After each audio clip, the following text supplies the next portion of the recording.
ಶ್ಲೋಕ ತುಂಬ ಚೆನ್ನಾಗಿದೆ. ಯತ್ರೈವ ಯತ್ರೈವ ಮನೋಮದೀಯಂ. ಅಕಸ್ಮಾತ್ ಒಂದೆರಡು ಸಾಲ ಬಿಟ್ಟು ಮುಂದೆ ಹೋದರೂ ಅರ್ಥ ಏನೂ ತೊಂದರೆ ಆಗೋದಿಲ್ಲ. ಯತ್ರೈವ ಯತ್ರೈವ ಮನೋಮದೀಯಂ ತತ್ರೈವ ತತ್ರೈವ ಪದದ್ವಯಂತೆ ಅಂದರೂ ಕೂಡ ಅರ್ಥ ಕೂಡಿಯೇ ಬರುತ್ತೆ. ಎಲ್ಲೆಲ್ಲಿ ನನ್ನ ಮನಸ್ಸು ಸಂಚಾರ ಮಾಡುತ್ತೋ ಅಲ್ಲೆಲ್ಲ ನಿನ್ನ ಚರಣ ಇರಲಿ. ಚರಣ ಇರುವಲ್ಲಿ ಮನಸ್ಸು ಇರಬೇಕಾಗಿತ್ತು. ಅದು ಸಾಧ್ಯ ಇಲ್ಲ ಅಂತಾದರೆ ಹೋಗಲಿ, ಮನಸ್ಸು ಇರುವಲ್ಲೆಲ್ಲ ಚರಣ ಇರಲಿ.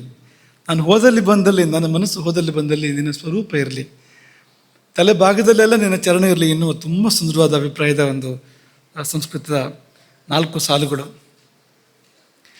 ಆಗಲಿ, ಈಗ ನಿನ್ನೆಯ ಊಟದ ಮೆಲುಕು ಹಾಕೋಣ. ಇವತ್ತು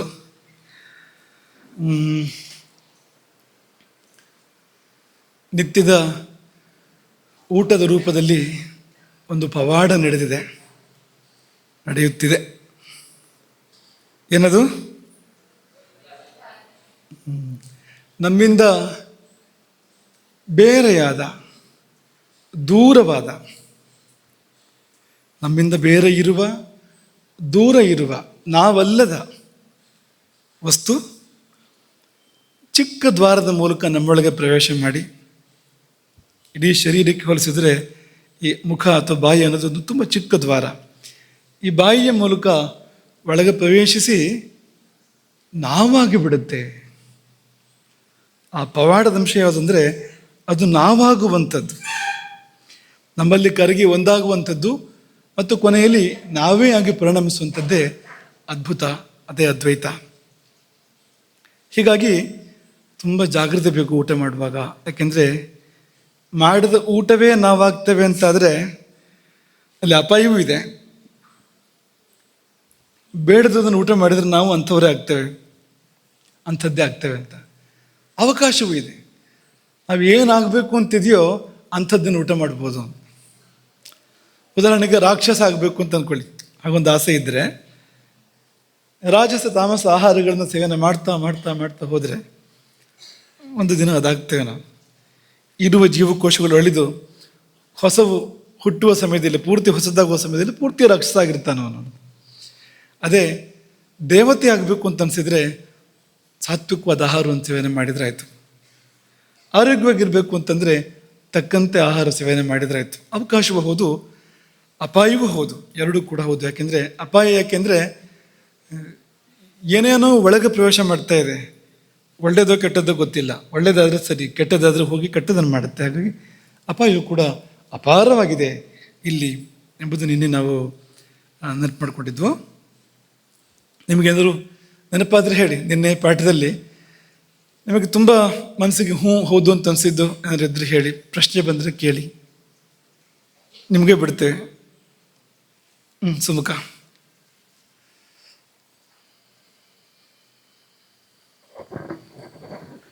ಆಹಾರ ಅನ್ನೋದು ಇಂಧನ ಪೂರೈಕೆ ಅಂತಲೂ ಹೇಳ್ಬೋದು. ಆದರೆ ಯಾವುದೇ ಇಂಧನ ಕೂಡ ತಾನೇ ಯಂತ್ರವಾಗಿ ಮಾರ್ಪಡೋದಿಲ್ಲ. ಆದರೆ ಈ ಇಂಧನ ಮಾತ್ರ ತಾನೇ ದೇಹವಾಗಿ ಮಾರ್ಪಡುತ್ತೆ. ತುಂಬ ಸರಿಯಾಗಿ ಗ್ರಹಿಸಿ ಹೇಳಿದೆಯೇ. ಯಾವ ವಾಹನವೂ ಕೂಡ ಹೊಸದಾಗ್ತಾ ಇರೋದಿಲ್ಲ, ತಂದಾಗ ಮಾತ್ರ ಹೊಸತು. ಯಾಕೆಂದರೆ ಇಂಧನ ವಾಹನ ನಡೆಸೋಕೆ ಸಹಾಯ ಮಾಡುತ್ತೆ ಹೊರತು ವಾಹನವನ್ನು ಪುನರ್ನವ ಮಾಡೋಕ್ಕೆ ಅದು ಅವಕಾಶ ಕೊಡೋದಿಲ್ಲ, ಅದಕ್ಕೆ ಒದಗಿ ಬರೋದಿಲ್ಲ ಅದು. ಆದರೆ ಈ ಆಹಾರವೆನ್ನುವುದು ಶರೀರ ನಿತ್ಯ ಹೊಸತಾಗುವಂತೆ, ಕ್ಷಣ ಕ್ಷಣಕ್ಕೂ ಹೊಸತಾಗುವಂತೆ ಮಾಡ್ತಾ ಇದೆ. ನಮ್ಮಲ್ಲಿ ಹೊಸತನವನ್ನು ತುಂಬ್ತಾ ಇದೆ, ನಾವೇ ಆಗ್ತಾ ಇದೆ. ಹೇಳು, ಮತ್ತೆ ಯಾರು ಹೇಳ್ತೀರಿ?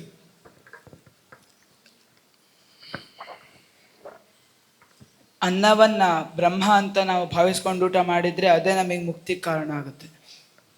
ನಿಜವಾಗ್ಲೂ ಹೌದು, ಬ್ರಹ್ಮ ಅದು. ಅದನ್ನು ಭಾವಿಸ್ಕೊಂಡ್ರೆ ಅದು ಬ್ರಹ್ಮವಾಗೇ ಕೆಲಸ ಮಾಡುತ್ತೆ. ಅದು ಜೀವ ಅಂತ ಭಾವಿಸ್ಕೊಂಡ್ರೆ ಜೀವವಾಗಿ ಕೆಲಸ ಮಾಡುತ್ತೆ, ಬ್ರಹ್ಮ ಅಂತ ಭಾವಿಸ್ಕೊಂಡ್ರೆ ಬ್ರಹ್ಮವಾಗಿ ಕೆಲಸ ಮಾಡುತ್ತೆ. ಬರೀ ಸುಮ್ಮನೆ ಊಟ ಅಂತ ಭಾವಿಸಿದ್ರೆ ಆ ತರಹ ಕೆಲಸ ಮಾಡುತ್ತೆ. ಎಲ್ಲ ಹೌದದು, ಆದರೆ ನಾವೇನು ಭಾವಿಸ್ತೀವೋ ಅದು ವ್ಯಕ್ತ ಆಗುತ್ತೆ ಅಲ್ಲಿ. ಜೀವ ಹೌದು, ಈಗ ಜೀವವನ್ನೇ ಸೇವಿಸಬೇಕು. ಆದರೆ ಜೀವವನ್ನೇ ಸೇವಿಸಬೇಕು ಅಂದರೆ ಏನು ಆಲೋಚನೆ ಮಾಡಿ.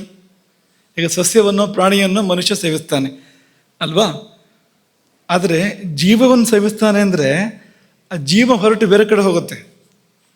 ಸಸ್ಯದಲ್ಲಿಯೋ ಪ್ರಾಣಿಯಲ್ಲೋ ಜೀವ ಇತ್ತಲ್ಲ, ಒಂದು ಜೀವ ನಮ್ಮೊಳಗೆ ಬಂದು ಸೇರ್ಕೊಳ್ಳೋದಿಲ್ಲ. ಏನು ಪುಣ್ಯವಶಾತ್ ಆಗ ಸೇರಿಕೊಂಡ್ರೆ ತುಂಬ ಆಪತ್ತೇ ಇದೆ. ಒಂದು ಮನೆಗೆ ಇಬ್ಬರು ಯಜಮಾನ, ಇಬ್ಬರಲ್ಲ, ಊಟ ಮಾಡಿದಷ್ಟು ಯಜಮಾನರು ಆಗ್ತಾ ಹೋಗ್ಬಿಡುತ್ತೆ. ಇದು ಹಾಗಾಗೋದಿಲ್ಲ. ಮತ್ತೇನು ಅಂದರೆ, ಈಗ ಒಂದು ಜೀವ ಪಂಚಭೂತಗಳ ಮನೆ ಕಟ್ಕೊಂಡಿದೆ, ಆ ಪಂಚಭೂತಗಳನ್ನು ನಮಗೆ ಬಿಟ್ಟುಕೊಡುತ್ತೆ.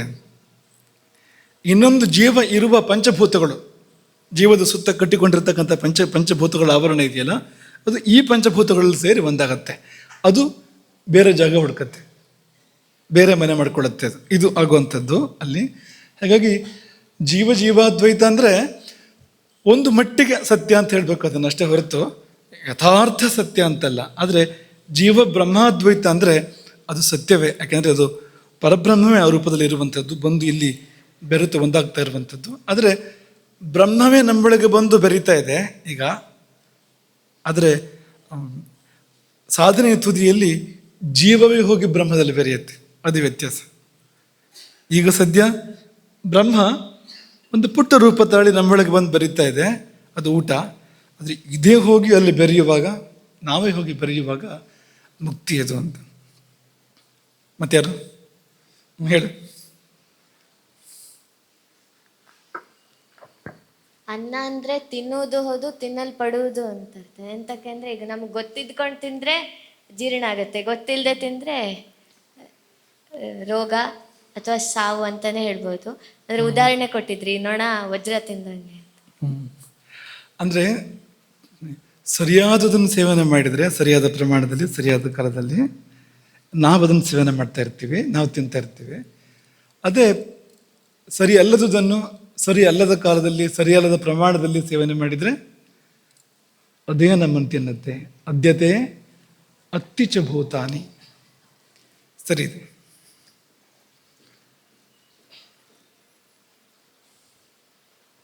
ನಾವು ಅಂದ್ರೆ ಒಂದು ಜೀವ ಇನ್ನೊಂದು ಜೀವನೇ ತಿನ್ನೋದು ಅಂತ ಹೇಳ್ತಾರೆ.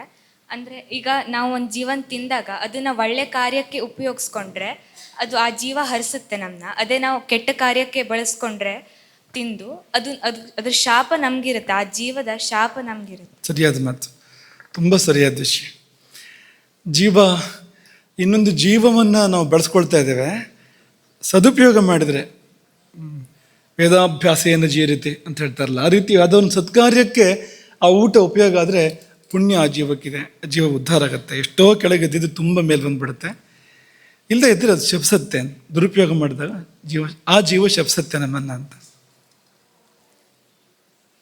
ಆಹಾರ ಸೇವನೆ ಮಾಡಿದ ನಂತರ ಸನ್ಮಾರ್ಗದಲ್ಲಿ ನಡೆದ್ರೆ ಪಂಚಸೂನ ದೋಷ ಪರಿಹಾರ ಆಗುತ್ತೆ. ಅಂದರೆ ಅಲ್ಲೇ ಒಂದು ಪರಿಹಾರ ಮಾಡ್ತಾರೆ, ವೈಶ್ವದೇವ ಅಂತ ಹೆಸರು. ಅಂದರೆ ಊಟ ಮಾಡೋಕ್ಕಿಂತ ಮೊದಲೇ, ಅಡುಗೆ ಆದಮೇಲೆ, ಊಟಕ್ಕಿಂತ ಮುಂಚೆನೇ ವೈಶ್ವದೇವ ಮಾಡಬೇಕು. ವೈಶ್ವದೇವದ ಮೂಲಕವಾಗಿ ಆ ಪಂಚಸೂನ ದೋಷವನ್ನು, ವಧ ದೋಷವನ್ನು, ಅಡುಗೆಯಲ್ಲಿ ವಧ ದೋಷ ಇದ್ದೇ ಇದೆಯಲ್ಲ, ತೋಯಿಸುತ್ತಾ ಬೇಯಿಸುತ್ತಾ, ನಿನ್ನೆ ಹೇಳಿದ್ವಲ್ಲ, ಹೆಚ್ಚುತ್ತಾ ಕೊಚ್ಚುತ್ತಾ, ಅದೆಲ್ಲ ಪರಿಹಾರ ಆಗಬೇಕು ಅದರಲ್ಲಿ. ಜೊತೆಗೆ ನಾವು ಸತ್ಕಾರ್ಯಗಳನ್ನು ಮಾಡ್ತಾ ಹೋದಾಗ ಆ ದೋಷ ಉಳಿಯೋದಿಲ್ಲ, ದೋಷ ಪರಿಹಾರ ಆಗುತ್ತೆ. ಸರಿ ಇದೆ. ಇನ್ಯಾರಾದರೂ ಹೇಳ್ತೀರಾ? ಯಾರು ಹೇಳ್ತೀರಿ? ಇಷ್ಟೆಲ್ಲ ಜನ ಹೇಳ್ತೀರಿ ಅಂತಾರೆ. ಅಭಿದಯ?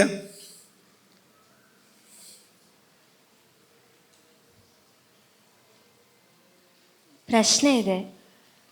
ಪ್ರಶ್ನೆಯ ಕೊಟ್ಟಿದ್ದೆ, ಒಳ್ಳೇದಾಯ್ತು. ಆಹಾರ ಅನ್ನೋದು ನಾವು ಎಷ್ಟು ತಿಂದರೂ ಅದು ಅಂದರೆ ಅಷ್ಟು ಜೀವಗಳನ್ನ ಕೊಂದು ತಿಂದಂಗೆ ಆಗುತ್ತಲ್ವ. ಆವಾಗ ಆ ಪಾಪವನ್ನು ಯಾವಾಗ ಎಷ್ಟೊತ್ತಿಗೆ ಕಳೆಯಬಹುದು? ಅದೇ ಇದು ಈ ವೈಶ್ವದೇವ ಅಂತ ನಾವೇನು ಮಾಡ್ತಾ ಇದ್ದೀವಿ, ವೈಶ್ವದೇವವನ್ನು ಗೃಹಸ್ಥ ಮಾಡಬೇಕು. ಎಲ್ಲರೂ ಊಟ ಮಾಡ್ತಾರೆ, ಮನೆಯವರೆಲ್ಲರೂ ಗೃಹಸ್ಥ ಮಾಡಬೇಕು. ಆ ವೈಶ್ವದೇವದ ಸಂಕಲ್ಪವೇ ಏನು ಅಂದರೆ ಪಂಚಸೂನ ದೋಷ ಪರಿಹಾರಾರ್ಥಂ, ಈ ಜೀವಗಳನ್ನು ಕೊಂದ ದೋಷದ ಪರಿಹಾರಕ್ಕಾಗಿ ಅಂತಲೇ ಆ ವೈಶ್ವದೇವನ ವಿಧಿಯನ್ನು ಮಾಡುವಂಥದ್ದು. ಅದೊಂದು. ಇನ್ನೊಂದು ಈಗ ತಾನೇ ಪ್ರಸ್ತಾಪ ಆಗಿರುವಂಥದ್ದು, ಅಂದರೆ ಮುಂದೆ ನಾವು ಮಾಡುವಂಥ ಪುಣ್ಯ ಕಾರ್ಯಗಳು, ಅದೇ ಆಹಾರ ಕೊಟ್ಟ ಶಕ್ತಿ ಬಳಸಿ ನಾವು ಮಾಡುವಂಥ ಪುಣ್ಯ ಕಾರ್ಯಗಳು ಆ ದೋಷವನ್ನು ಪರಿಹಾರ ಮಾಡ್ತವೆ.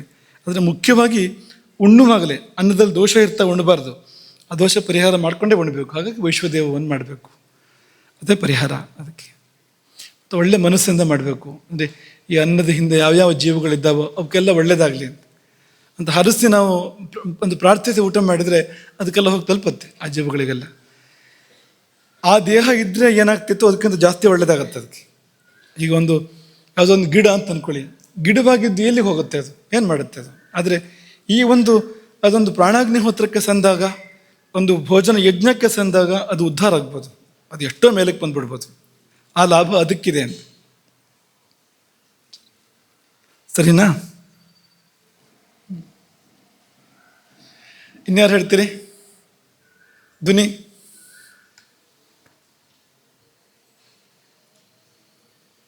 ಹೇಗೆ ನಾವು ವರ್ಧಂತಿ ಅಥವಾ ವಾರ್ಷಿಕೋತ್ಸವದಲ್ಲಿ ನಾಟಕಗಳನ್ನು ಅಭ್ಯಾಸ ಮಾಡ್ತೀವೋ ಹಾಗೆ ಈ ಊಟ ಅನ್ನೋದು ಸಹಿತ, ಅದು ನಾವು ಸರಿಯಾದ ಊಟ ಮಾಡಿದ್ರೆ ಅದು ನಮ್ಮಲ್ಲಿ ಅದ್ವೈತ ಆಗತ್ತೆ.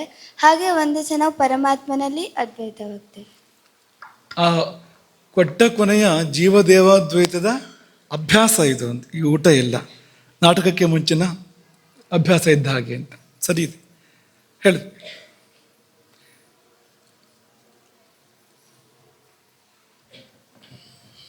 ಮೊದಲು ದ್ವಾಪರ ಯುಗಗಳಲ್ಲಿ ಮೋಕ್ಷ ಪಡಿತಿದ್ದು ಆಹಾರ ಬ್ರಹ್ಮ ಎಂದು ಸ್ವೀಕರಿಸಿದ್ದಕ್ಕ ಅಥವಾ ತಪಸ್ಸಿನಿಂದ? ಒಳ್ಳೆ ಪ್ರಶ್ನೆ ಅದು. ಮುಂದಕ್ಕೆ ಹೇಳ್ತೀವಿ ಅದನ್ನ. ಇನ್ನೇನು ಪ್ರಶ್ನೆಗೆ ಉತ್ತರ ಮುಂದಿನ ಪಾಠ ಅದು. ಊಟ ಅಂದರೆ ತಪಸ್ಸು ಅಂತ ಬೇರೆ ಇಲ್ಲ, ಇದೇ ಅದು. ಊಟವೇ ತಪಸ್ಸು. ಮುಂದಕ್ಕೆ ಬರುತ್ತೆ, ಬಂದಾಗ ನಿಂಗೆ ಉತ್ತರ ಸಿಗತ್ತೆ. ಇಷ್ಟು ಇಟ್ಕೊಳ್ಳೋಣ ಮಕ್ಕಳೇ.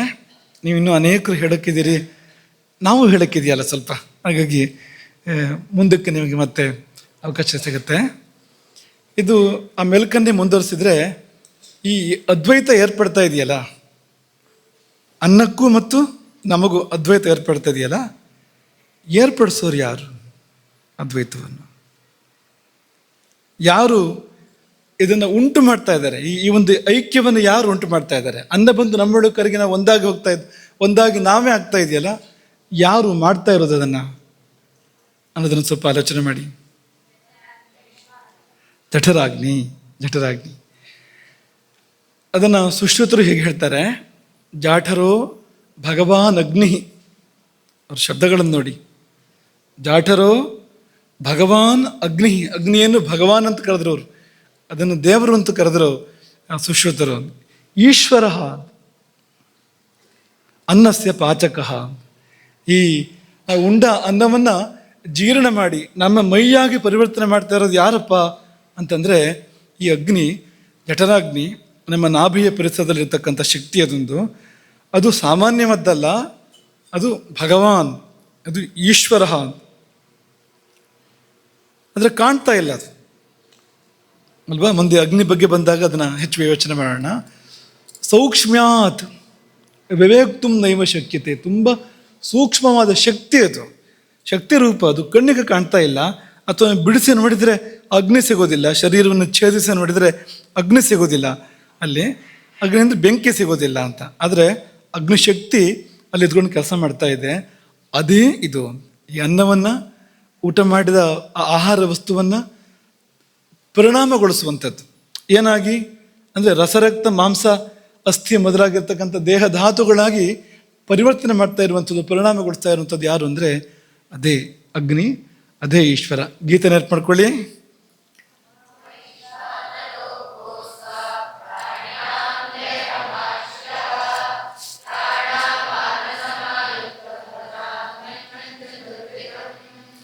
ನಾನೇ ವೈಶ್ವಾನರ, ಎಲ್ಲ ಪ್ರಾಣಿಗಳ ದೇಹದಲ್ಲಿ ನಾನಿದ್ದೇನೆ, ನೆಲೆಸಿದ್ದೇನೆ. ಪ್ರಾಣಾಪಾನಗಳು ಒಡಗೂಡಿ 4 ಬಗೆಯ ಏನು ಅನ್ನ ನನ್ನೊಳಗೆ ಬಂದು ಸೇರ್ತದೆಯೋ ಅದೆಲ್ಲವೂ ನಾನೇ ಪಚನಗೊಳಿಸುವವನು. ಈ ಅಡುಗೆ ಮನೆ ಅಡುಗೆ ನಿಜವಾದ ಅಡುಗೆ ಅಲ್ಲ, ಅಡುಗೆ ಮಾಡೋದು ಅಗ್ನಿ, ನಮ್ಮ ಒಳಗಿರ್ತಕ್ಕಂಥ ಅಗ್ನಿಯೇ ಅಡುಗೆ ಮಾಡೋದು. ಪಚಾಮಿ ಅಂದರೆ ನಾನೇ ಅಡುಗೆ ಮಾಡ್ತೇನೆ, ನಾನೇ ಪಾಕವನ್ನು ಮಾಡ್ತೇನೆ ಅಂತ ಭಗವಂತ ಹೇಳ್ತಾ ಇರುವಂಥದ್ದು. ಇವರು ಸುಶ್ರುತರು ಅದನ್ನೇ ಹೇಳಿದ್ರು, ಪಾಚಕ ಅಂತ. ಪಾಚಕ ಅಂದರೆ ಅಡುಗೆ ಮಾಡೋನು ಅಂತ. ಯಾರು ಅಂದರೆ ಅದೇ ಅಗ್ನಿಯೇ ನಿಜವಾದ ಪಾಚಕ. ಮತ್ತು ಇದು ಈ ಅಡುಗೆ ಬಿಟ್ಟರು ಯಾರು? ಈ ಅಡುಗೆ ಏನೋ ಇದು ಅಂತಂದರೆ ಅದಕ್ಕೆ ಸಿದ್ಧತೆ ಮಾಡಿಕೊಡುವಂಥದ್ದು.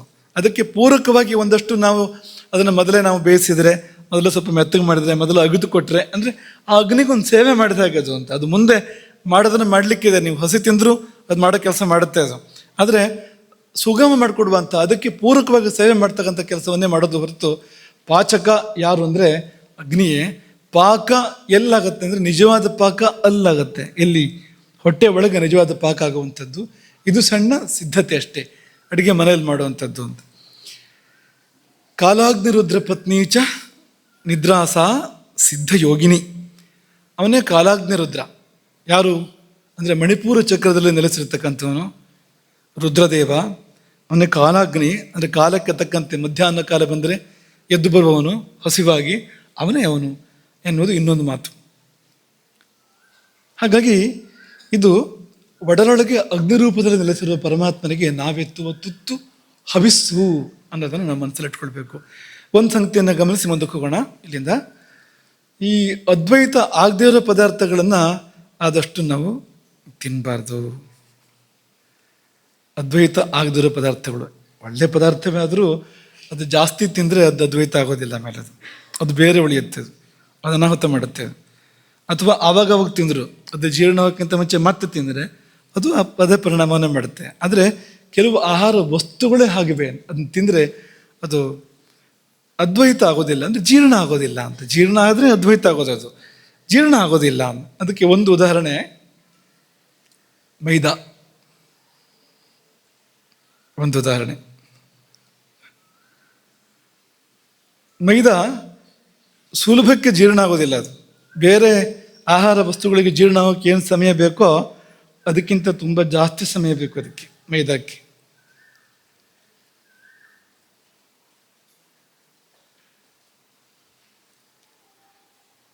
ಒಂದರಿಂದ 2 ದಿನ ಜಾಸ್ತಿ ಬೇಕು ಅಂತ ಹೇಳ್ತಾರೆ. ಈಗ ಬೇರೆ ಆಹಾರಕ್ಕೆ ಏನು ಸಮಯ ಬೇಕು ಅದಕ್ಕಿಂತ 1ರಿಂದ 2 ದಿನ ಜಾಸ್ತಿ ಬೇಕು ಅಂತ. ಗ್ಲುಟೋನ್ ಅಥವಾ ಅಂಟಿನಂಶ ಇರುತ್ತಲ್ಲ ಅದರಲ್ಲಿ, ಅದರಿಂದಾಗಿ ಹೋಗಿ ಕರುಳಿನ ಗೋಡೆಗಳಿಗೆ ಅಂಟಿಕೊಳ್ಳುತ್ತೆ ಅದೇ ಅಂತ. ಮೈದಾ ಒಳಗಡೆ ಹೋದರೆ ಕರುಳಿನ ಗೋಡೆಗಳಿಗೆ ಅದು ಅಂಟಿಕೊಳ್ಳುವ ಅಪಾಯ ಇದೆ, ಹೊರಗೆ ಹೋಗೋದಾಗೆ ಅದು ಅಂಟಿಕೊಂಡ್ರೆ ಇಂಥದ್ದಿದೆ ಅಂತ. ಹಾಗೆ ತುಂಬ ಅನೇಕ ಅನಾಹುತಗಳಿದೆ ಮೈದಾದಲ್ಲಿ. ಒಟ್ಟಿಗೆ ಅಂದರೆ ಆ ನಾರಿನಂಶ ಕಡಿಮೆ, ಅದರಲ್ಲಿ ನಾರಿನಂಶ ಇದ್ದಾಗ ಅದು ತುಂಬ ಅನುಕೂಲ ಆಗುತ್ತೆ, ಜೀರ್ಣ ಆಗೋದಕ್ಕೆ ಅನುಕೂಲ ಆಗುತ್ತೆ. ನಾರಿನಂಶ ಇಲ್ಲ, ಅಂಟಿನಂಶ ಇದೆ, ಗ್ಲುಟನ್ ಇದೆ, ಇದೆಲ್ಲ ಇರೋದ್ರಿಂದ ಮೈದಾ ಅಂದ್ರೆ ಏನು, ಗೋಧಿಯೇ ಕೆಟ್ಟು ಹೋಗಿದೆ ಇವತ್ತು. ಗೋಧೂಮ, ಗೋಧಿ ಅದಿಲ್ಲ ಇವತ್ತು. ಆ ಗೋಧಿಯನ್ನು ಕುಲಾಂತರ ಮಾಡಿ ಮಾಡಿ ಮಾಡಿ ಮಾಡಿ ಅದು ಮೂಲ ಸ್ವರೂಪವನ್ನು ಕಳ್ಕೊಂಡಿದೆ ಇವತ್ತು. ಕುಲಾಂತರ ಮಾಡುವಾಗ ಹೇಗೆ ಮಾಡಿದ್ದಾರೆ ಅಂದರೆ ಹೊಟ್ಟೆಗೆ ತೊಂದರೆ ಆಗಬೇಕು, ತಿಂದವರ ಹೊಟ್ಟೆಗೆ ತೊಂದರೆ ಆಗಬೇಕು, ಆ ರೀತಿ ಕುಲಾಂತರವನ್ನು ಮಾಡಿದ್ದಾರೆ ಅಲ್ಲಿ. ಅದ್ಯಾಕೆ ಮಾಡಿದ್ದಾರೆ ಅಂದರೆ ಈ ಕ್ರಿಮಿ ತಿನ್ನಬಾರ್ದು ಅಂತ. ಕೃಷಿಯಲ್ಲಿ ಕ್ರಿಮಿ ತಿನ್ನಬಾರ್ದು ಅನ್ನೋ ಕಾರಣಕ್ಕೆ ತಿಂದರೆ ತೊಂದರೆ ಆಗೋ ಥರದ ಬದಲಾವಣೆಗಳನ್ನು, ವಂಶವಾಹಿಗಳಲ್ಲಿ ಬದಲಾವಣೆ, ಜೆನೆಟಿಕ್ ಮಾಡಿಫಿಕೇಶನ್ ಮಾಡಿದ್ರ ಪರಿಣಾಮ ಈ ನಾವು ಕೂಡ ತಿಂತೇವಲ್ವ, ಕ್ರಿಮಿ ಮಾತ್ರ ಅಲ್ಲ, ನಾವು ತಿನ್ಬೇಕಲ್ವಾ, ನಮ್ಮ ಹೊಟ್ಟೆಗೂ ಕೂಡ ಅದು ತೊಂದರೆ ಮಾಡೋ ಸ್ಥಿತಿಯಲ್ಲಿ ಇವತ್ತಿದೆ ಅಂತ ಹೇಳ್ತಾರೆ. ಇವತ್ತು ಗೋಧಿ ಅನ್ನೋದೇ ಲಭ್ಯ ಇಲ್ಲ ಅನ್ನೋ ಮಟ್ಟಿಗಿದೆ, ನಿಜವಾದ ಗೋಧಿ ಅನ್ನೋದೇ ಲಭ್ಯ ಇಲ್ಲ ಅನ್ನೋ ಮಟ್ಟಿಗಿದೆ. ನಾವೆಲ್ಲ ಜವೆ ಗೋಧಿಯನ್ನು ಬಳಸ್ತೇವೆ ಆ ಜಾಗದಲ್ಲಿ, ಗೋಧಿ ಜಾಗದಲ್ಲಿ, ಯಾಕೆಂದರೆ ಅದು ಈ ದೋಷಗಳಿಲ್ಲ ಅದಕ್ಕೆ, ಅದು ಹೆಚ್ಚು ಆ ರೀತಿ ಕುಲಾಂತರಗೊಂಡಿಲ್ಲ. ಅದು ರಾಮದೇವರಿಗೆ ಮಾಡುವಂಥದ್ದೆಲ್ಲ ಜವೆ ಗೋಧಿಯನ್ನು ಮಾಡ್ತೇವೆ, ಯಾಕೆಂದರೆ ಈ ಗೋಧಿಯನ್ನು ಮುಟ್ಟ ಹಾಗೆ ಇಲ್ಲ ಅಂತ, ಅಷ್ಟು ಕೆಟ್ಟಿದೆ ಅಂತ. ಆ ಕೆಟ್ಟ ಗೋಧಿಯನ್ನು ಮತ್ತೆ ಕೆಡಿಸಿದಾಗ ಮೈದಾ ಆಗತ್ತೆ ಅದು ಅಂತ. ಆ ಗೋಧಿಗೆ ಮತ್ತಷ್ಟು ಪರಿವರ್ತನೆಗಳನ್ನು, ಸಂಸ್ಕಾರಗಳನ್ನು ಕೊಟ್ಟಾಗ ಅದು ಮೈದಾ ಆಗುತ್ತೆ, ಅದು ಅನಾಹುತಗಳನ್ನು ಮಾಡುತ್ತೆ. ಹಾಗಾಗಿ ಪೂರಿ, ಬನ್ಸ್, ಬಾಳೆಹಣ್ಣು ಮೈದಾ ಹಿಟ್ಟು ಬೆಳೆಸಿ ಮಾಡಿತ್ತು ಬನ್ಸ್ ಅಲ್ವಾ, ಗೋಲಿ ಬಜೆ, ಮೈಸೂರು ಬೋಂಡ, ಗೋಲಿ ಬಜೆ ಅಥವಾ ಮಂಗಳೂರು ಬೋಂಡ, ಮೈಸೂರು ಬೋಂಡ. ಕೆಲವರು ಹೋಳಿಗೆಯ ಹೊರಪದರವನ್ನು ಮೈದಾ ಹಿಟ್ಟಿಂದ ತಯಾರಿಸ್ತಾರೆ, ಅದು ಇದೆ. ಕೇರಳದಲ್ಲಿ ಮಲಬಾರ್ ಪರೋಟ, ತಮಿಳುನಾಡಲ್ಲಿ ಬನ್ ಪರೋಟ, ಪಂಜಾಬಲ್ಲಿ ಭಟೂರ ಅಂತ ಹೇಳ್ತಾರೆ ಇದನ್ನು, ಸಿಕ್ಕಿಮಲ್ಲಿ ಮೋಮೋಸ್ ಅಂತ ಹೇಳ್ತಾರೆ. ಈಗ ಇತ್ತೀಚೆಗೆ ತುಂಬ ಜನಪ್ರಿಯ ಆಗ್ತಾ ಇದೆಯಂತೆ ಅದು ಮೋಮೋಸ್ ಅಂತ. ಬ್ರೆಡ್ಡು ಬನ್ನು ಇದೆಲ್ಲ ಅದೇ, ಬ್ರೆಡ್ಡು ಬನ್ನು ಅಂತ ಏನು ಸಿಗ್ತಾ ಇದೆ ಇದೆಲ್ಲ ಅದೇ. ಪಿಜ್ಜಾದ ಅಡಿಪದರ ಅದು ಅದೇ. ಆಮೇಲೆ ಚಿರೋಟಿ, ಬಾದಾಮ್ ಪುರಿ, ಜಲೇಬಿಗೂ ಅದನ್ನು ಬಳಸ್ತಾರೆ ಕೆಲವರಿಗೆ, ಕೆಲವು ಕಡೆಗೆ ಅಂದರೆ ಅನೇಕರು ಅದನ್ನು ಬಳಸ್ತಾರೆ. ಜಹಾಂಗೀರ್, ಬಾದುಷಾ ಅಥವಾ ಬಾದಶಾಹ ಸಾಟೆ ಅಂತ ಹೇಳ್ತಾರಲ್ಲ, ಅದು ಎಲ್ಲ ಇಂತಿಂಥ ವಸ್ತುಗಳೇ ಆಗಿದೆ ನೋಡಿ, ಅದರಿಂದಾಗಿ ಇದೆಲ್ಲ ಕೆಟ್ಟೋಗಿದೆ ಪೂರ್ತಿ. ಹಾಗೆ ಒಂದು ಬಗೆಯ ದಪ್ಪನೆಯ ಶಂಕರಪೊಳೆ ಅದು ಕೂಡ ಮೈದಾದಿಂದ ಮಾಡಲ್ಪಡುತ್ತೆ ಅಂತ ಹೇಳ್ತಾರೆ. ನೆನಪು ಮಾಡಿಕೊಂಡು ಕೆಲವಷ್ಟೇ, ನೀವು ಇದನ್ನೆಲ್ಲ ತಿನ್ನಬೇಕಾದ್ರೆ ಸ್ವಲ್ಪ ಹುಷಾರಾಗಿರಬೇಕು. ಅದು ಒಳಗೆ ಬರೋ ಸುಲಭ, ಹೊರಗೆ ಹೋಗೋಕೆ ಸುಲಭ ಇಲ್ಲ. ಹೋಗಲಿ, ಒಳಗಾದ್ರೂ ಕರಗಿ ಒಂದಾಗತ್ತ ನಮ್ಮಲ್ಲಿ ಅಂದರೆ ನಾನೇ ಬೇರೆ ಅಂತ ಕೂತಿರುತ್ತೆ ಒಳಗಡೆ. ಒಂದಾಗೋದು ಇಲ್ಲ ನಮ್ಮಲ್ಲಿ, ಹೊರಗೆ ಹೋಗೋದು ಇಲ್ಲ. ಒಳಗೊಂದು ಬಂದು ಕೂತ್ಕೊಂಡ್ಬಿಟ್ರೆ ಏನು ಮಾಡೋದು ಅಂತ ಆವಾಹನೆ ಆಗಿದೆ. ಭೂತ ಉಚ್ಚಾಟನೆ ಆಗೋದೇ ಇಲ್ಲ ಅಂತ ಅದು ಅಂತ. ಯಾವ ಮಂತ್ರಕರು ಬಂದರೂ ಉಚ್ಚಾಟನೆ ಮಾಡೋಕ್ಕೆ ಸಾಧ್ಯ ಇಲ್ಲ, ಇಂಥದ್ದದು ಅಂತ. ಹಾಗಾಗಿ ಇಂಥದ್ದನ್ನೆಲ್ಲ ತಿನ್ನಬಾರ್ದು, ಉತ್ತಮ ಪಕ್ಷ. ಅಧಮ ಪಕ್ಷ ಕಡಿಮೆ ತಿನ್ನಬೇಕು ಅಂತ. ಅದನ್ನು ತಿನ್ನೋ ಪ್ರಮೇಯ ಬಂದರೆ ಚೂರ ಪಾರ ತಿಂದು ಸುಧಾರಿಸ್ಕೊಳ್ಬೇಕು, ಜಾಸ್ತಿ ಅಂತೂ ತಿನ್ನಬಾರ್ದು ಅಂತ. ಇನ್ನು ಅನ್ನಂ ಮೃತ್ಯುಂ ತಮು ಜೀವಾತು ಮಾಹು ಅಂತ ಒಂದು ಮಾತಿದೆ. ಅನ್ನವೇ ಮೃತ್ಯು, ಅನ್ನವೇ ಜೀವನ ಔಷಧ. ಜೀವಾತು ಅಂದ್ರೇನು? ಜೀವನ ಕಾರಣ, ಜೀವನ ಔಷಧ ಎರಡೂ ಹೋದು ಅಂತ. ಜೀವನ ಕಾರಣ, ಜೀವನ ಔಷಧ ಗೊತ್ತು ನಮಗೆ.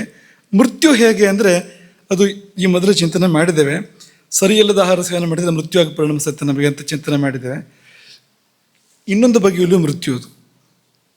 ಯಾವ ಬಗೆಯಲ್ಲಿ ಅಂತಂದರೆ ದಾನೆ ದಾನೆ ಮೇಲೆ ಕಾಹೆ ಖಾನೆ ಮಾಲಿಕ ನಾಮ್ ಅಲ್ವಾ. ಒಬ್ಬನಿಗೆ ಇಷ್ಟು ಅಂತ ತೀರ್ಮಾನ ಆಗಿಬಿಟ್ಟಿದೆ ಮೊದಲೇ. ಆಹಾರ ಎಷ್ಟು ಅಗಳು ಅಂತ ತೀರ್ಮಾನ ಆಗಿಬಿಟ್ಟಿದೆ ಮೊದಲೇ. ಹಾಗಾಗಿ ನೀವು ಒಂದು ಅಗಳು ತಿಂದ್ರಿ ಅಂದರೆ ಹತ್ತಿರ ಹೋದ್ರಿ ಮೃತ್ಯುವಿಗೆ ಅಂತೀವ್ರು ಅಂತ ಅರ್ಥ ಅದಕ್ಕೆ ಅಂತ. ನೀವು ಎಷ್ಟು ಊಟ ಮಾಡ್ತಾ ಹೋಗ್ತಿರೋ ಅಷ್ಟು ಮೃತ್ಯುವಿಗೆ ಹತ್ತಿರ ಆಗ್ತಾ ಹೋಗ್ತೀರಿ. ನಿಮ್ಮ ಪಾಲಿನ ಅನ್ನ ಖಾಲಿ ಆಗ್ತಾ ಬರ್ತಾ ಇದೆ ಅಂತ. ಆಯುಸ್ಸು ಅಂದ್ರೆ ಏನು? ಅನ್ನವೇ ಆಯುಸ್ಸು. ನಮಗೆ ಅಂತ ದೇವರು ಇಟ್ಟದ್ದು ಎಷ್ಟಿದೆಯೋ ಅದೇ ನಮ್ಮ ಆಯುಸ್ಸು. ಒಂದು ಜಾಸ್ತಿ ಜಾಸ್ತಿ ತಿಂತ ಬಂದರೆ ಬೇಗ ಸಾಯ್ಬೋದು, ಹಿತಮಿತ ತಿಂತ ಬಂದರೆ ದೀರ್ಘಕಾಲ ಬಾಳ್ಬೋದು, ಹೆಚ್ಚು ಕಾಲ ಬಾಳ್ಬೋದು. ಹಾಗಾಗಿ ಆಯುಸ್ಸು ಅಂದರೆ ಅದು ಕೇವಲ ಕಾಲ ಮಾತ್ರ ಅಲ್ಲ. ಆಯುಸ್ಸು ಅಂದರೆ ಶ್ವಾಸವೂ ಹೌದು. ಒಬ್ಬನಿಗೆ ಇಂತಿಷ್ಟು ಶ್ವಾಸಗಳು ಅಂತ. ಹಾಗಾಗಿ ಸಮಾಧಾನವಾಗಿ ಉಸಿರಾಡಿದರೆ, ದೀರ್ಘ ಉಸಿರಾಟ ಮಾಡಿದರೆ ದೀರ್ಘಕಾಲ ಬದುಕ್ಬೋದು. ಹಾಗೆ ಆಹಾರವೂ ಕೂಡ ಹೌದು. ಇಷ್ಟು ಇವನಿಗೆ ಅಂತ ತೀರ್ಮಾನ ಆಗಿದೆಯಲ್ಲ, ಅದನ್ನು ಬೇಗ ತಿಂದು ಮುಗಿಸ್ಬಾರ್ದು. ಅದನ್ನು ಮಿತಿಯಲ್ಲಿ ತಿನ್ನಬೇಕು, ರುಚಿಗೋಸ್ಕರ ತಿಂತ ಹೋಗಬಾರ್ದು. ಹೊಟ್ಟೆಗೆ ಎಷ್ಟು ಬೇಕೋ ನೋಡ್ಕೊಂಡು ತಿನ್ನಬೇಕು ಹೊರತು ರುಚಿ ಇದೆ ತಿನ್ನು ಮತ್ತೊಂದು ಆ ಥರ ಹೋಗಬಾರ್ದು. ಹಾಗಾಗಿ ದಾನೆ ದಾನೆ ಮೇಲೆ ಕಾಹೆ ಖಾನೆ ಮಾಲಕ ನಾಮ್ ಅಂದರೆ ಏನು ಅಂದರೆ, ಅದರ ಅರ್ಥ ಏನು ಅಂದರೆ ಒಂದೊಂದು ಅಗಳು ನಮ್ಮನ್ನು ಮೃತ್ಯುವಿಗೆ ಹತ್ತಿರ ಮಾಡ್ತಾ ಇದೆ ಅಂತ. ಹಾಗಾಗಿ ಹಿತವಾದುದನ್ನು ತಿನ್ನು, ಮಿತವಾಗಿ ತಿನ್ನು ಎಂಬುದಾಗಿ ಹೇಳುವಂಥದ್ದು. ಬೆಳೆಸಿ ಬೆಳೆಸಿ ಮುನ್ನಡೆಸಿ ಮತ್ತು ಸಾವಿನತ್ತವೇ ನಮ್ಮನ್ನು ನಡೆಸತ್ತೆ ಅನ್ನ ಎಂಬುದಾಗಿ ಬಲ್ಲವರು ಹೇಳುವಂಥದ್ದು. ಆಹಾರ ಹೆಚ್ಚಾದರೆ ಕಡಿಮೆ ಆದರೂ ತೊಂದರೆ ಇದೆ. ಆಹಾರ ಕಡಿಮೆ ಆದರೆ, ಹೆಚ್ಚಾದರೆ ತುಂಬ ತೊಂದರೆ ಇದೆ, ಭಾಳಷ್ಟು ತೊಂದರೆಗಳಿದ್ದಾವೆ. ಇಷ್ಟಿಟ್ಕೊಳ್ಳೋಣ. ಇನ್ನು ಮುಂದಿನ ವಿಷಯಕ್ಕೆ ಹೋಗೋಣ. ನಿನ್ನೆ ನಾವು ನಿಮ್ಮನ್ನು ಕೇಳಿದ್ವು ಊಟ ಅಂದರೆ ಏನು ಅಂತ. ನೀವು ಹೇಳಿದ್ರಿ ಯಜ್ಞ ಅಂತ. ನಾವು ಹೇಳ್ತೀವಿ ಯಜ್ಞ ಅಂತ. ಊಟ ಅಂದರೆ, ಭೋಜನ ಅಂದರೆ ಯಜ್ಞ ಅಂತ. ಈಗ ನೀವು ನಾವು ಮಾತ್ರ ಅಲ್ಲ, ವೇದವು ಕೂಡ ಈ ಭೋಜನವನ್ನು ಯಜ್ಞ ಅಂತ ಹೇಳಿದೆ. ಉಪನಿಷತ್ತು ಹೇಳಿದೆ ಭೋಜನವನ್ನು ಯಜ್ಞ ಅಂತ. ಉಪನಿಷತ್ತು ಕೂಡ ಹೇಳಿದೆ. ಅದಕ್ಕೆ ಅಂತ ಒಂದು ಉಪನಿಷತ್ತಿದೆ. 108 ಉಪನಿಷತ್ತುಗಳ ಪೈಕಿಯಲ್ಲಿ ಒಂದು ಉಪನಿಷತ್ತು ಇದಕ್ಕೋಸ್ಕರವೇ ಇದೆ. ಇನ್ನು ಬೋಧಾಯಂದರು ತಮ್ಮ ಧರ್ಮಸೂತ್ರಗಳಲ್ಲಿ ಹೇಳ್ತಾರೆ ಯಜ್ಞ ಇದು ಅಂತ, ಆತ್ಮಯಾಗ ಎಂಬುದಾಗಿ ಬೋಧಾಯಂದರು ಹೇಳ್ತಾರೆ. ಶಂಕರಾಚಾರ್ಯರು ತಮ್ಮ ಪ್ರಪಂಚಸಾರ ತಂತ್ರ ಎಂಬ ಗ್ರಂಥದಲ್ಲಿ, ತಂತ್ರ ಗ್ರಂಥ ಅದು, ಅಲ್ಲಿ ಅವರು ಪ್ರಾಣಾಗ್ನಿಹೋತ್ರದ ಬಗ್ಗೆ, ಯಜ್ಞದ ಬಗ್ಗೆ, ಊಟ ಹೇಗೆ ಯಜ್ಞ ಆಗುತ್ತೆ ಅನ್ನೋ ಬಗ್ಗೆ ಅವರು ವಿವರಿಸಿದ್ದಾರೆ. ಇನ್ನು ಚರಕರು ಚರಕ ಸಮಿತಿಯಲ್ಲಿ ಹೇಳಿದ್ದಾರೆ. ಭಾವಮಿಶ್ರರು ಭಾವಪ್ರಕಾಶದಲ್ಲಿ ಹೇಳಿದ್ದಾರೆ. ಇವರೆಲ್ಲರೂ ಕೂಡ ಭೋಜನವನ್ನು ಯಜ್ಞ ಅಂತಲೇ ಹೇಳಿದ್ದಾರೆ. ನಿಮಗೆ ನಾವು ಕೆಲವು ಉದಾಹರಣೆ ಕೊಟ್ಟಿದ್ದು, ಇಡೀ ಭಾರತೀಯ ಸಂಸ್ಕೃತಿ ಭೋಜನವನ್ನು ಯಜ್ಞ ಅಂತ ಹೇಳಿದೆ. ಪ್ರಾಚೀನ ಭಾರತೀಯ ಸಂಸ್ಕೃತಿ ಇಡೀ ಯಾರೋ ಒಬ್ಬರೊಬ್ಬರು ಹೇಳಿದರೆ ಏನೋ ಅವ್ರ ಭಾವನೆ ಅಂತ ಅನ್ಬೋದು. ಆಗಲ್ಲ. ಬೇರೆ ಬೇರೆ ಕಾಲಘಟ್ಟಗಳಲ್ಲಿ ಬದುಕಿ ಬಾಳಿರ್ತಕ್ಕಂಥ ಮಹಾತ್ಮರುಗಳು, ಬೇರೆ ಬೇರೆ ಪ್ರದೇಶಗಳಲ್ಲಿದ್ದವರು, ಒಬ್ರಿಗೊಬ್ರಿಗೆ ಸಂಪರ್ಕ ಇಲ್ಲ ಅಂಥವರು ಕೂಡ ಇದೇ ಮಾತನ್ನೇ ಹೇಳಿದ್ದಾರೆ. ಭೋಜನ ಅಂದರೆ ಯಜ್ಞ ಅನ್ನೋ ಮಾತನ್ನೇ ಹೇಳಿದ್ದಾರೆ. ಅನ್ನುವಾಗ ಅದು ಸುಮ್ಮನೆ ಮಾತಲ್ಲ. ಅದರ ಹಿಂದೆ ಒಂದು ಶೋಧನೆ ಇದೆ, ಸಂಶೋಧನೆ ಇದೆ, ಸಮೀಕ್ಷೆ ಇದೆ. ಅದರ ಹಿಂದೆ ಒಂದು ತತ್ವದರ್ಶನ ಇದೆ ಅನ್ನೋದು ನಾವು ತಿಳ್ಕೊಳ್ಬೇಕು. ಹೇಗಪ್ಪ ಯಜ್ಞ ಆಗುತ್ತೆ? ಇದು ಯಜ್ಞ ಅಂದರೆ ಅಗ್ನಿ ಬೇಕಲ್ವಾ, ಅದಕ್ಕೆ ಯಾಗಶಾಲೆ ಬೇಕಲ್ವಾ ಅಂತಂದರೆ ಈ ಶರೀರವೇ ಯಾಗಶಾಲೆ. ಜಠರಾಗ್ನಿಯೇ ಅಗ್ನಿ, ಯಜ್ಞಾಗ್ನಿ. ನಾವೇನು ಊಟ ಮಾಡ್ತೇವೆ ಅದೇ ಹವಿಸ್ಸು. ಸರಿಯಾಗಿ ಊಟ ಮಾಡಿದರೆ ಮಾಡುವ ಊಟವೇ ಹವಿಸ್ಸು. ಒಟ್ಟಾರೆ ಭೋಜನವೇ ಯಜ್ಞ. ಎಲ್ಲ ದೇವತೆಗಳಿಗೆ ತೃಪ್ತಿ, 33 ಕೋಟಿ ದೇವತೆಗಳಿಗೆ ತೃಪ್ತಿ. ಇದೇ ಶಬ್ದಗಳಿದೆ. 33 ಕೋಟಿ ದೇವತೆಗಳಿಗೆ ತೃಪ್ತಿ ಆಗುತ್ತೆ ಅನ್ನೋ ಶಬ್ದವೇ ಇದೆ ಗ್ರಂಥಗಳಲ್ಲಿ. ಹಾಗಾಗಿ ಅದು ಯಜ್ಞ ಅನ್ನೋದಕ್ಕೆ ಕೂಡ ವಿವರಣೆ ಏನು? ದೇವತೋದ್ದೇಶಕ್ಕೆ ದ್ರವ್ಯ ತ್ಯಾಗ ಅಲ್ವಾ? ನೀವು ಕೇಳಿದಿರಿ ಈ ಮಾತನ್ನು ಮೊದಲೇ. ಯಾಗ ಅಂದರೆ ಏನು? ಒಂದು ಅಕ್ಷರ ಹಿಂದ್ಗಡೆ ಸೇರಿಸಿ ಅಂತ. ಯಾಗ ಅಂದರೆ ಒಂದು ಅಕ್ಷರ ತಕಾರ ಹಿಂದ್ಗಡೆ ಸೇರಿಸಿ, ತ್ಯಾಗ ಅಂತ. ಯಾಗ ಅಂದರೆ ತ್ಯಾಗ ಅಂತ, ಸಮರ್ಪಣೆ ಅಂತ. ಒಂದು ದೇವತೆಯನ್ನು ಲಕ್ಷ್ಯವಾಗಿಟ್ಟುಕೊಂಡು ನಾವು ಏನನ್ನು ಹವಿಸ್ಸನ್ನು ತ್ಯಾಗ ಮಾಡ್ತೇವೆ, ದ್ರವ್ಯವನ್ನು ತ್ಯಾಗ ಮಾಡ್ತೇವೆ, ಅದೇ ಯಜ್ಞ. ಇಲ್ಲೂ ಕೂಡ ಅದೇ ಅಂತ. ಪರಮಾತ್ಮನನ್ನು ಮತ್ತು 33 ಕೋಟಿ ದೇವತೆಗಳನ್ನು, ಪಿತೃಗಳನ್ನು ಲಕ್ಷ್ಯವಾಗಿಟ್ಟುಕೊಂಡು ನಾವು ದ್ರವ್ಯ ತ್ಯಾಗ ಮಾಡಬೇಕು. ಈ ಊಟ ಅಂದರೆ ಊಟವೂ ಕೂಡ ತ್ಯಾಗವೇ ಆಗಿ ಪರಿಣಮಿಸ್ಬೋದು. ನಮಗೆ ಅನ್ನೋ ಭಾವ ಇಲ್ಲದೆ ಇದನ್ನು ನಮಮ ಎನ್ನುವ ಹಾಗೆ ಪರಮಾತ್ಮನಿಗೆ, ದೇವತೆಗಳಿಗೆ ಅನ್ನೋ ಭಾವದಲ್ಲಿ ನಾವು ಅದನ್ನು ಸ್ವೀಕಾರ ಮಾಡಿದಾಗ ಅದು ದೇವತ ಉದ್ದೇಶಕ್ಕೆ ದ್ರವ್ಯ ತ್ಯಾಗ ಆಗತ್ತೆ. ಅದು ಯಾಗವೇ ಆಗತ್ತೆ. ಅದು ನಾನು ತ್ಯಾಗ ಮಾಡಿದ್ವಿ ಅಂದ್ರೆ ಮಾತ್ರ ನಮಗೆ ಇಲ್ಲದೆ ಹೋಗೋದಿಲ್ಲ. ಅದು ದೇವರಿಗೆ ಅಂತ ಊಟ ಮಾಡಿದರೆ ನಮ್ಮ ಮೈಯೊಳಗೆ ಹೋಗಿ ನಮಗೆ ಬೇಕಾದ ಪುಷ್ಟಿ ಕೊಡದೇ ಇರೋದಿಲ್ಲ. ಅದು ಹೆಚ್ಚಾಗಿ ಕೊಡುತ್ತೆ, ವಿಶೇಷವಾಗಿ ಕೊಡುತ್ತೆ, ಪಾವಿತ್ರವನ್ನು ಕೂಡ ಕೊಡುತ್ತೆ. ಹಾಗಾಗಿ ಈ ನೈವೇದ್ಯ ಮಾಡಿದ್ದನ್ನೆಲ್ಲ ದೇವರು ತಿನ್ನೋದಾದರೆ ಭಾಳ ಜನ ನೈವೇದ್ಯವನ್ನೇ ಮಾಡ್ತಿರ್ಲಿಲ್ಲ ಅಲ್ವಾ? ಅಷ್ಟಕ್ಕಷ್ಟು ಸಿಗುತ್ತೆ ನಮಗೆ, ಪ್ರಸಾದವಾಗಿ ಸಿಗುತ್ತೆ. ಸಿಗಬೇಕಾದ್ರೆ ಮೊದಲು ಬರೀ ಒಂದು ಊಟ ಅಂದರೆ ಒಂದು ಆಹಾರ ಪದಾರ್ಥವಾಗಿತ್ತು, ಈಗ ಪ್ರಸಾದವಾಗಿ ಸಿಗುತ್ತೆ ನನಗೆ. ಪ್ರಸನ್ನತೆ, ಪ್ರಸಾದ ಭಗವಂತನದ್ದು ಸೇರ್ಕೊಂಡು ಬಂದಿದೆ ನೋಡಿ. ಹಾಗಾಗತ್ತೆ ಇದು ಎಂಬುದು. ಈಗ ಒಂದೊಂದನ್ನೇ ಒಂದು ಚೂರು ನೋಡ್ಕೊಂಡು ಹೋಗೋಣ. ಈ ಗ್ರಂಥಗಳು ತುಂಬ ವಿಸ್ತಾರವಾಗಿದೆ. ಸ್ವಲ್ಪ ಮುಟ್ಟಿ ಹೋಗೋಣ ಈ 5-6 ಗ್ರಂಥಗಳನ್ನು. ಅಲ್ಲೂ ಹೇಳಿದೆ ಈ ಮಾತುಗಳನ್ನ ಅನ್ನೋದಕ್ಕೆ ಒಂದ್ಸತಿ ಗಮನಿಸಿ ಮುಂದಕ್ಕೆ ಹೋಗೋದು. ಒಂದು ಮುಂದಕ್ಕೆ ಪ್ರಾಣಾಗ್ನಿಹೋತ್ರ ಅಂತ ಒಂದು ವಿಷಯ ಇದೆ, ಆ ಸಮಯದಲ್ಲಿ ವಿಸ್ತಾರವಾಗಿ ನೋಡೋಣ ಅದನ್ನು. ಮೊದಲನೇದಾಗಿ ಭಾವಪ್ರಕಾಶ, ಆಯುರ್ವೇದದ ಗ್ರಂಥ ಅದು. ಭಾವಮಿಶ್ರ ಅನ್ನುವ ಮಹಾನುಭಾವ ರಚನೆ ಮಾಡಿರುವಂಥದ್ದು. ಲಘುತ್ರಯಿ ಅಂತ ಹೇಳ್ತಾರೆ ಆಯುರ್ವೇದದಲ್ಲಿ. ಬೃಹತ್ರಯಿ, ಲಘುತ್ರಯಿ. ಅಲ್ಲಿ ಆ ಲಘುತ್ರಯಿಯಲ್ಲಿ ಒಂದು ಬರುವಂಥದ್ದು. ಅಲ್ಲಿ ಅವ್ರೇನು ಹೇಳ್ತಾರೆ ಅಂದರೆ, ಸಾಯಂ ಪ್ರಾತರ ಮನುಷ್ಯಾಣ ಅಶನಂ ಶ್ರುತಿ ಬೋಧಿತಂ ನಾಂತರ ಭೋಜನಂ ಕುರ್ಯಾತ್ ಅಗ್ನಿಹೋತ್ರ ಸಮೋ ವಿಧಿ. ಇದು ಊಟ ಯಾವಾಗ ಮಾಡಬೇಕು ಮಾಡಬಾರ್ದು ಅಂತ ಅನ್ನೋಕ್ಕೆ ಇರುವಂಥದ್ದು. ಇದು ಸಾಯಂ ಪ್ರಾತಃ, ಮಧ್ಯಾಹ್ನಕ್ಕಿಂತ ಮೊದಲು. ಪ್ರಾತಃ ಅಂದರೆ ಮಧ್ಯಾಹ್ನಕ್ಕಿಂತ ಮೊದಲು ಅಂತ, ಯಾಕಂದ್ರೆ ಅಲ್ಲೇ ವಿವರಣೆ ಕೊಡ್ತಾರೆ ಅವರು. ಪ್ರಥಮ ಯಾಮಾದ್ ಉಪರಿ, ದ್ವಿತೀಯ ಯಾಮಾತ್ ಅರ್ವಾಕ್ ಅಂತ ಅಲ್ಲೇ ವಿವರಣೆ ಕೊಟ್ಟಿದ್ದಾರೆ ಅವರು. ಪ್ರಾತಃ ಅಂದರೆ ಬೆಳಗ್ಗೆ ಮುಂಚೆ ಅಂತ ಅನ್ಕೋಬೇಡಿ, ಹಾಗಲ್ಲ. ಪ್ರಾತಃ ಕಾಲದಲ್ಲಿ ದೇವತೆಗಳಿಗೆ, ಮಧ್ಯಾಹ್ನ ಕಾಲದಲ್ಲಿ ಮನುಷ್ಯರಿಗೆ, ಅಪರಾಹ್ನ ಕಾಲದಲ್ಲಿ ಪಿತೃಗಳಿಗೆ ಊಟ ಅಂತ. ಭೋಜನ ಪ್ರಾತಃ ಕಾಲದಲ್ಲಿ ಪೂರ್ವಾಹ್ನದಲ್ಲಿ ದೇವತೆಗಳಿಗೆ, ಮಧ್ಯಾಹ್ನದಲ್ಲಿ ಮನುಷ್ಯರಿಗೆ, ಅಪರಾಹ್ನದಲ್ಲಿ ಪಿತೃಗಳಿಗೆ. ಮನುಷ್ಯರ ಸಮಯ ಯಾವುದು? ಆ ಮಧ್ಯಾಹ್ನಕ್ಕಿಂತ ಪೂರ್ವದ ಕಾಲ. ಮಧ್ಯಾಹ್ನ ಮೀರಬಾರದು. ಅಂದರೆ ಸೂರ್ಯೋದಯದಿಂದ ಸೂರ್ಯಾಸ್ತವನ್ನು ಸರಿ 2 ಭಾಗ ಮಾಡಿದರೆ ಆ ಮಧ್ಯಭಾಗವನ್ನು ಮೀರಿ ಹೋಗಬಾರ್ದು. ಅದಕ್ಕಿಂತ ಹಿಂದಕ್ಕೆ ಬರಬೇಕು.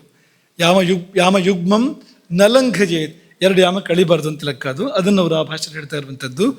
ಸಾಯಂ ಪ್ರಾತಃ ಮನುಷ್ಯಾಣ ಅಶನಂ ಶ್ರುತಿ ಬೋಧಿತಂ. ಇದು ಯಾರು? ಭಾವಮಿಶ್ರ ಹೇಳಿದ್ದಲ್ಲ ಇದು. ಮತ್ತೆ ಯಾರು ಹೇಳಿದ್ದು? ಶ್ರುತಿ ಬೋಧಿತಂ, ವೇದ ಹೇಳ್ತಾ ಇರುವಂಥದ್ದು, ವೇದವಾಣಿ ಇದು.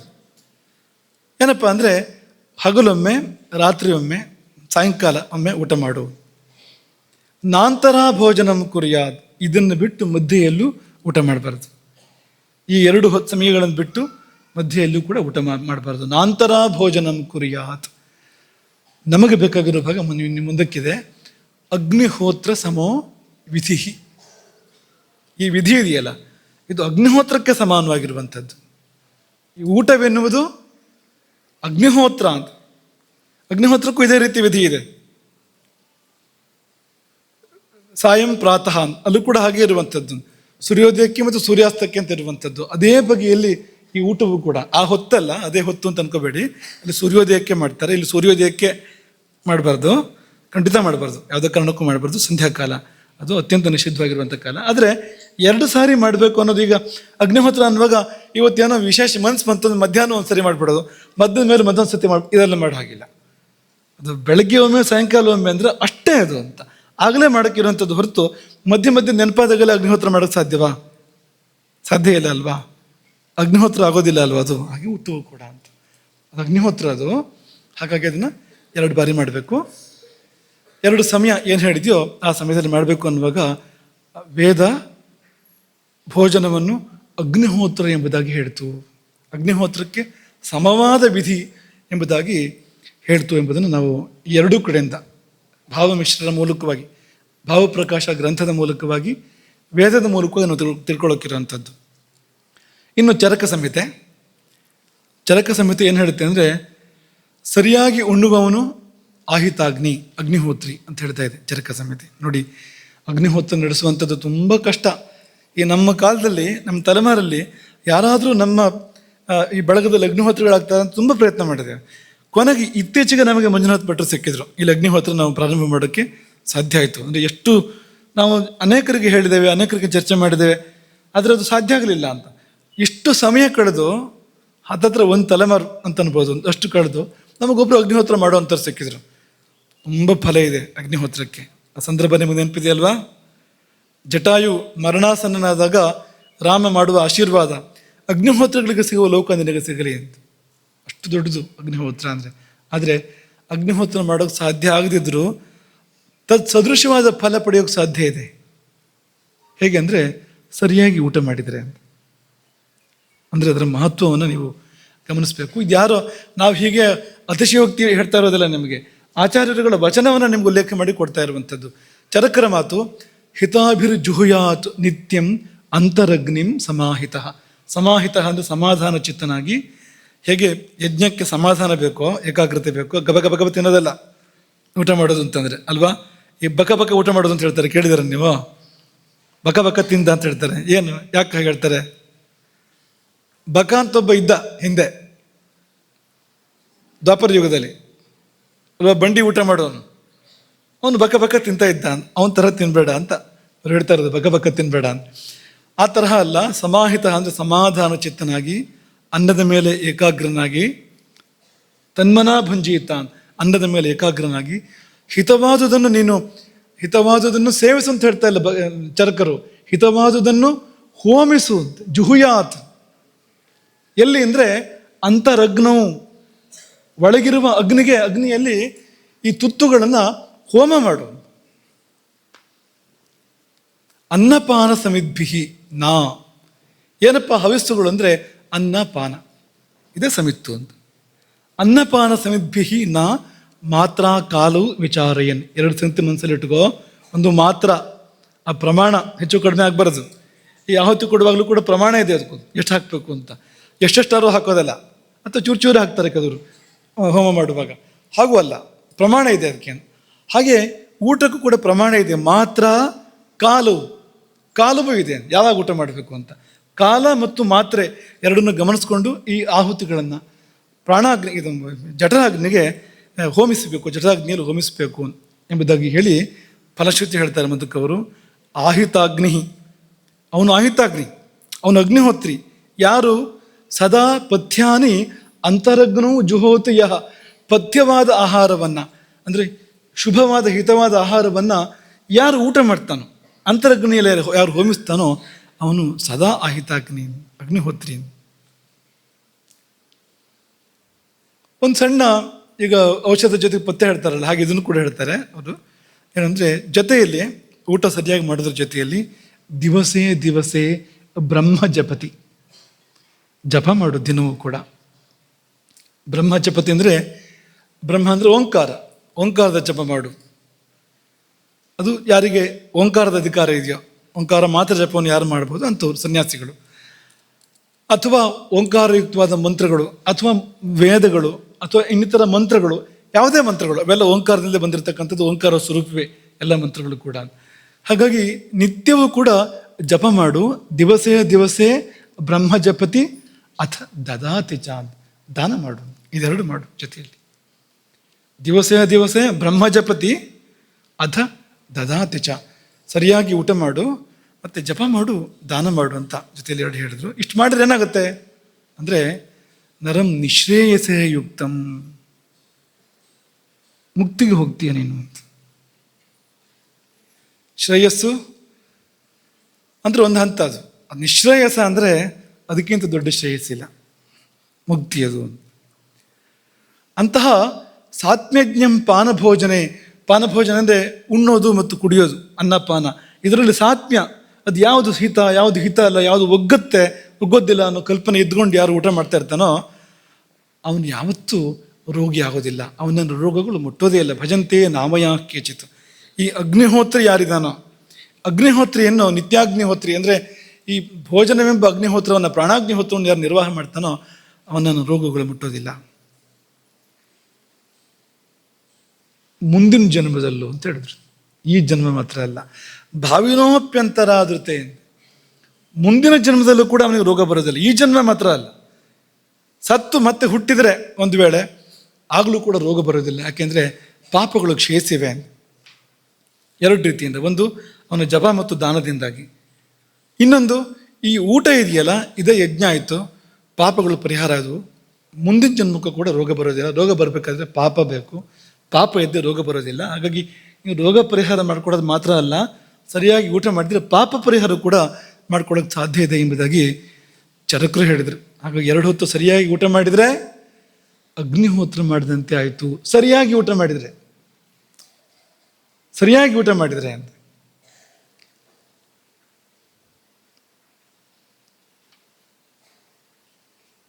ಇನ್ನು ಚರಕರೇ ಇನ್ನೊಂದು ಮಾತನ್ನು ಹೇಳ್ತಾರೆ. ಇಂಧನ ಅಂತ ನಾವು ನಿನ್ನೆ ಹೇಳಿದ್ವಲ್ವ ನಿಮಗೆ, ಅದು ಚರಕರ ಮಾತು, ಚರಕರಿಂದಲೇ ಬಂದಿರುವಂಥದ್ದು. ಅನ್ನಪಾನೇಂಧನೈಹಿ, ಈ ಅಂತರಗ್ನಿಗೆ ಇಂಧನ ಯಾವುದು ಅಂದರೆ ಅನ್ನಪಾನಗಳೇನು. ಅನ್ನಪಾನೇಂಧನೈಹಿ ಅಗ್ನಿ ಜ್ವಲತಿ ಅನ್ಯಥಾ ವೇತಿ. ಸರಿಯಾಗಿ ಕೊಡದೇ ಇದ್ರೆ ಅನ್ನಪಾನಗಳನ್ನು ಕ್ಷಯಿಸಿ ಹೋಗುತ್ತೆ, ಅಗ್ನಿ ಬೇಯಿಸಿ ಹೋಗುತ್ತೆ. ಕೊಟ್ಟರೆ ಅದು ಜ್ವಲಿಸಿ ಉರಿಯುತ್ತೆ ಮಾತ್ರ ಅಲ್ಲ, ಇದೆಲ್ಲ ಕೊಡುತ್ತೆ. ಬಲಂ ಆರೋಗ್ಯಂ ಆಯುಶ್ಚ ಪ್ರಾಣಾಶ್ಚ ಅಗ್ನೋ ಪ್ರತಿಷ್ಠಿತಾ. ಅಗ್ನಿಯಲ್ಲಿ ನೆಲೆಸಿದೆ, ಜಠರಾಗ್ನಿಯಲ್ಲಿ ಪ್ರಾಣಗಳು ನೆಲೆಸಿವೆ. ಪ್ರಾಣಗಳು ನಡಿಬೇಕು ಅಂದರೆ ಈ ಅಗ್ನಿಗೆ ಹೋಮ ಸಲ್ಲಬೇಕು, ಅದರಿಂದ ಪ್ರಾಣಗಳು ನಡೆಯುತ್ತೆ. ಪ್ರಾಣಾಯ ಸ್ವ ಅಪಾನಾಯ ಸ್ವ ಹೇಳೋದಿಲ್ವ ನಾವು. ಪ್ರಾಣಶಕ್ತಿಗಳು ಕೆಲಸ ಮಾಡಬೇಕು ಅಂದರೆ ಈ ಅಗ್ನಿ ಅದಕ್ಕೆ ಬೇಕಾದಂಥ ಪುಷ್ಟಿಯನ್ನು ಕೊಡಬೇಕು. ಹಾಗಾಗಿ ಪ್ರಾಣಾಹ ಬಲಂ ಆಯುಹು ಆರೋಗ್ಯಂ ಪ್ರಾಣಾಹ, ಇಷ್ಟು ಕೂಡ ನೆಲೆಸಿದೆ ಅಲ್ಲಿ ಎಂಬುದಾಗಿ ಚರಕರು ಹೇಳಿದ್ರು. ಇದೆಲ್ಲ ಸಿಗುತ್ತೆ ಎಂಬುದಾಗಿ ಇವರು ಹೇಳ್ತಾ ಇದ್ದಾರೆ. ಇಷ್ಟು ಚರಕರದ್ದು. ಇನ್ನು ಒಂದು ಉಪನಿಷತ್ತಿದೆ ಅಂತ ಹೇಳಿದ್ರು, 94ನೇ ಉಪನಿಷತ್ತು. ಅದು ಅದರ ಹೆಸರು ಪ್ರಾಣಾಗ್ನಿಹೋತ್ರ ಅಂತಲೇ, ಪ್ರಾಣಾಗ್ನಿಹೋತ್ರೋಪನಿಷತ್ ಅಂತ ಹೆಸರು. ಭೋಜನೋಪನಿಷತ್ ಅಂತ ಕರಿಬೋದು. ಇನ್ನೊಂದು ಶಬ್ದದಲ್ಲಿ ಹೇಳಬೇಕು ಅಂದರೆ ಊಟಕ್ಕೆ ಒಂದು ಉಪನಿಷತ್ತಿದೆ ಅಂತ. ಯಾಕೆಂದರೆ ಉಪನಿಷತ್ತಾಗುವಷ್ಟು ಯೋಗ್ಯತೆ ಊಟಕ್ಕಿದೆ ಅಂತ. ಸರಿಯಾಗಿ ಮಾಡಿದರೆ ಊಟವೇ ಉಪನಿಷತ್ತಾಗತ್ತೆ ಅನ್ನೋದನ್ನ ಹೇಳ್ತಾ ಇದೆ ಅದು ಅಂತ. ಹಾಗಾಗಿ ಪ್ರಾಣಾಗ್ನಿಹೋತ್ರ, ಅಗ್ನಿಹೋತ್ರ ಅಂದರೆ ಈ ಅಗ್ನಿಹೋತ್ರದಲ್ಲಿ ಪ್ರಾಣಗಳಿಗೆ ನಾವು ಆಹುತಿಯನ್ನು ಕೊಡ್ತೇವೆ. ಹಾಗಾಗಿ ಪ್ರಾಣಾಗ್ನಿಹೋತ್ರ ಅಂತ ಕರೀತಾರೆ. ಪ್ರಾಣಾಯ ಸ್ವಹ ಅಪಾನಾಯ ಸ್ವಹ ಅನ್ನುವಾಗ ಅಲ್ಲಿಗೆ ನಾವು ಆಹುತಿಗಳನ್ನು ಕೊಡ್ತೇವೆ, ಅವುಗಳಿಗೆ ಬೇಕಾಗಿರ್ತಕ್ಕಂಥ ಒಂದು ದ್ರವ್ಯವನ್ನು ಕೊಡ್ತೇವೆ ನಾವು. ಹಾಗಾಗಿ ಪ್ರಾಣಾಗ್ನಿಹೋತ್ರ ಎಂಬುದಾಗಿ ಕರೀತಾರೆ. ಇದನ್ನು ಸಂಕ್ಷೇಪ ನೋಡೋಣ. ಎಲ್ಲವನ್ನೂ ಹೇಳ್ತಾ ಇಲ್ಲ, ಚೂರು ಮುಟ್ಟಿ ಹೋಗ್ತೀವಿ. ಆ ಸಮಯಕ್ಕೆ ಒಂದು ಸ್ವಲ್ಪ ಜಾಸ್ತಿ ಹೇಳೋಕೆ ಪ್ರಯತ್ನ ಮಾಡ್ತೀವಿ ಪ್ರಾಣಾಗ್ನಿಹೋತ್ರದ ವಿಷಯ ಮುಂದಕ್ಕೆ ಬಂದಾಗ. ಈ ಉಪನಿಷತ್ತು ಏನು ಹೇಳುತ್ತೆ ಅಂದರೆ, ಪ್ರಾರಂಭವೇ ಹೇಗೆ ಉಪನಿಷತ್ತು ಅನ್ನೋದಂದರೆ ಶರೀರ ಯಜ್ಞ ಸಂಶುದ್ಧ ಚಿತ್ತ ಸಂಜಾತ ಬೋಧತ. ಇವರು ಏನು ಹೆಸರಿಟ್ಕೊಂಡಿದ್ದಾರೆ ಅಂದರೆ, ಈ ಉಪನಿಷತ್ತು ಏನು ಹೆಸರಿಟ್ಟಿದೆ ಅಂದರೆ ಊಟಕ್ಕೆ ಶರೀರ ಯಜ್ಞ ಅಥವಾ ಶಾರೀರ ಯಜ್ಞ ಎಂಬ ಹೆಸರನ್ನು ವೇದ ಕೊಟ್ಟಿದೆ. ಶರೀರದ ಮೂಲಕವೇ ಮಾಡುವಂಥ ಯಜ್ಞ ಶಾರೀರ ಯಜ್ಞ. ಹಾಗಾಗಿ ಈ ಶರೀರ ಯಜ್ಞದಿಂದಾಗಿ ಚಿತ್ತಶುದ್ಧಿ ಉಂಟಾಗತ್ತೆ. ಚಿತ್ತಶುದ್ಧಿಯಿಂದಾಗಿ ಶುದ್ಧ ಜ್ಞಾನದ ಉದಯ ಮನಸ್ಸು ನಿರ್ಮಲ ಆದಾಗ ಜ್ಞಾನೋದಯ ಆಗತ್ತೆ.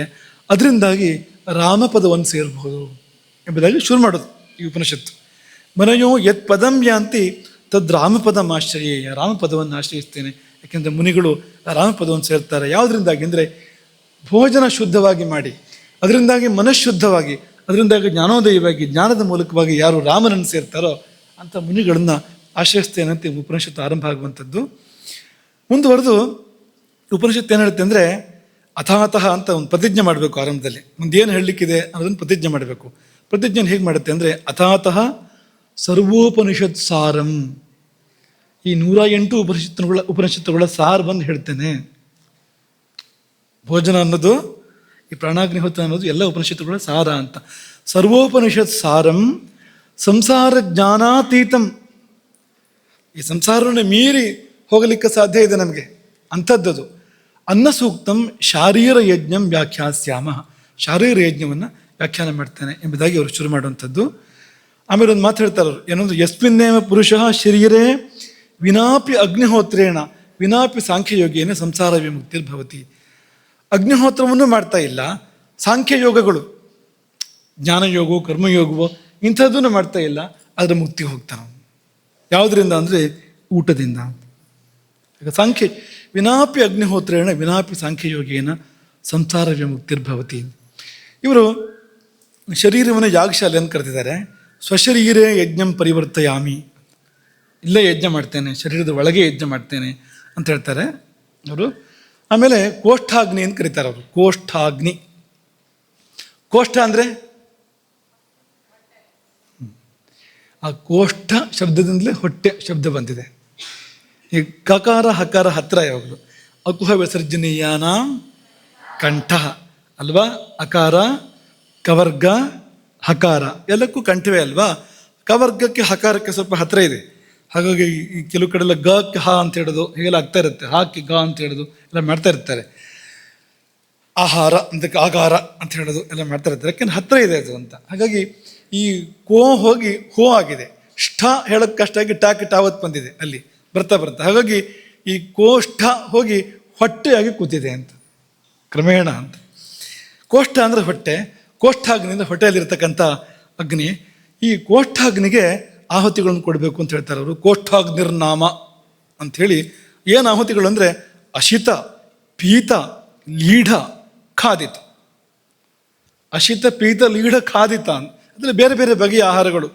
ಅಶಿತ ಅಂದರೆ ಇಲ್ಲಿ ಉಪನಿಷತ್ ಬ್ರಹ್ಮ ಅಂತ ಒಬ್ಬರು ಯೋಗಿಗಳು ಅವರು ವ್ಯಾಖ್ಯಾನ ಮಾಡಿದ್ದಾರೆ ಇದಕ್ಕೆ. ಅವರು ವ್ಯಾಖ್ಯಾನದಲ್ಲಿ ದಂತೈರ್ ಅವಖಂಡ್ಯ ಇದು ಅದ್ಯತೆ, ಹೊಲ್ಲಲ್ಲಿ ಕಚ್ಚಿ ಕಚ್ಚಿ ತಿಂತೀರಿ ನೀವು ಅಂತ. ಅದು ಅಶಿತ ಅಂದರೆ ಅದು ಅಂತ.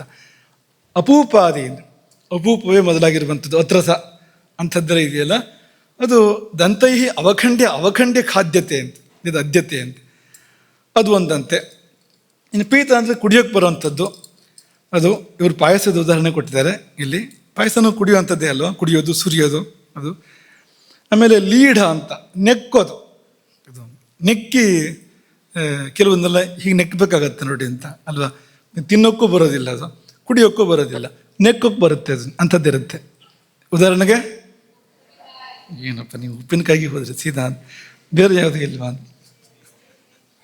ಹಾಂ ಚಟ್ನಿ,